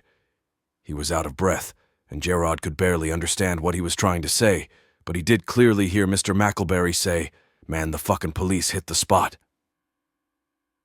The guys were about 10 minutes away from Augusta when Ronald hit a U-turn heading back north to Horry County. Chapter 19. The Predator. After dropping Gerard and Larry off home, it was about 10 p.m. before Ronald reached Myrtle Beach. He had to grab a few things before going to the hospital, where his family was waiting, so he made quick trip to his house. When he pulled in the yard, Ronald received a text from Sabrina asking how much longer would he be, to which he responded about 15 minutes. Soon as he attempted to exit his vehicle, Ronald was hit in the head from behind and knocked to the ground. "Yeah, nigga, I waited all day for your ass," Carl said as he cocked the hammer back on his pistol. On the ground, terrified, Ronald covered his face as Carl aimed his gun. "All you had to do was up my shit," Carl blurted, before running off, leaving Ronald's limp body laying in the front yard. Getting dragged by Carl to the bushes beside his house made it incredibly hard for anyone walking and passing by to discover the body. Sabrina continued to text and eventually called his phone but got no answer. Luckily, the following morning, someone saw his body near the shrubs and called the police. Not leaving the hospital to hear any of the local hood news, Sabrina was pissed off at Ronald, thinking he was really going to miss his son's surgery. Getting emotional as tears began to roll down his face, little Ronald told his mom he was scared, being his dad was his protector. So while his boy was getting an IV in his arm, Ronald was being rolled out of his yard on a stretcher under a white sheet. It wasn't until that afternoon news, when Anchor spoke of his homicide, did Gerard and Sabrina find out what happened. Larry flipped when he got the news, crying like a baby as he dropped the phone out of his hand. He was ready to kill any and everybody until someone gave some answers. Gerard called his cousin Shaq and Darlene, informing them what happened as well. It was a very sad day for the crew, and truthfully it didn't feel real. The police had no idea who killed Ronald, assuming it was a robbery gone wrong. Shaq wanted to come back, but Darlene wouldn't let him. Instead, she convinced him to get his passport, and they left the country heading to Mexico City. Mexico. Sarah had decided to keep her baby and continue to grow with Gerard. She eventually put in her 2 weeks and left the force to be a correction officer at J. Reuben Long Detention Center in Conway. Mr. McElberry got away clean and ended up meeting a lady he took liking to. But when he found out Gerard and Sarah had date to be married, the 70-year-old man had it arranged to have a double wedding. Shamela pled guilty to distribution of heroin and is currently waiting on her sentence in the Florence County Jail. Glinda, aka Agent Dawson, received a promotion for the undercover work she did over several years, which netted $10 million in drugs. What Darlene didn't know was a few years after she was sent to prison back in the days, her friend Glinda Dawson decided she wanted to go into the law enforcement field. The guy Harrison from North Carolina pleaded guilty, admitting he was a part of the dogfighting group called the Society. He received 1 year in jail, followed by 10 years of probation. His pride and joy, Freddie, was euthanized. His name was mentioned in many stories told under the trees of North Carolina. Once he got himself together, Larry vowed he would find Carl one day. Before he met Ronald and Gerard, Larry was heading for prison or the graveyard. He would often visit Ronald's gravesite with a bottle of expensive liquor and sit for hours. Things just weren't the same anymore.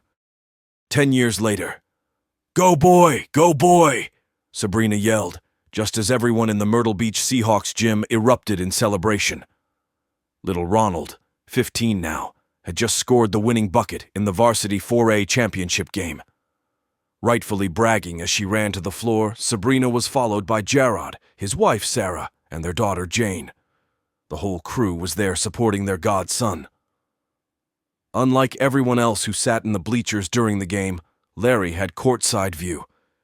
He had a part-time job as the high school security guard, so he always had extra tickets to the school activities. Unfortunately, Mr. McElberry had passed away 3 years after getting married, but his wife Helen was there to show her support. Helen would always hear her husband tell stories of when the guys would come visit.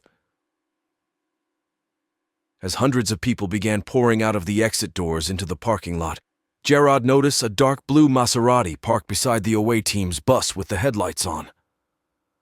Admiring the exotic vehicle as he walked past, Gerard saw a male stick their arm out of the driver's side window. "Damn fam, you just gonna walk past your people like that," someone said, causing Gerard to go back towards the car. "Oh shit, nigga, get out here and give me a hug," Gerard said, as he realized it was his cousin Shaq without Darlene.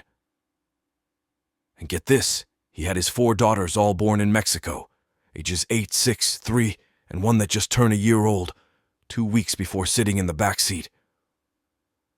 "Man, hold on. I'm going to find Larry. He's over there by the exit somewhere," Gerard said to Shaq as he ran back towards the gymnasium. As soon as Larry got word that Shaq was on the other side of the parking lot, he rushed over with his share of hugs and daps. Getting his kids out of the car, Shaq, along with Gerard, and Larry went over to congratulate little Ronald and his team on their hard win against the #1 team in the state. The spitting image of his daddy. Little Ronald had a gift when it came to basketball. He was recruited when he was in the 8th grade by the varsity head coach. Even he could see little Ronald wasn't average. While the guys were reminiscing about the good old days, the gates had just swung open at a South Carolina federal work release camp. It was the day Shamela had been waiting on for many years. She was finally free as a bird in the bright blue sky. Her Aunt Darlene, who had changed her identity to Mary Ann Drayton, had someone to pick Shamela up from the gates in a wine-color Ferrari. After explaining to her niece that they had to ride back to Myrtle Beach to meet back up with her family, Shamela was ready to ride. Not even an hour after being released, the ladies were shifting gears, riding top-down hair in the wind heading to Horry County. And for those who are wondering what happened to Carl, well, he died from a freak accident after he choked on a piece of candy while having sex with another man.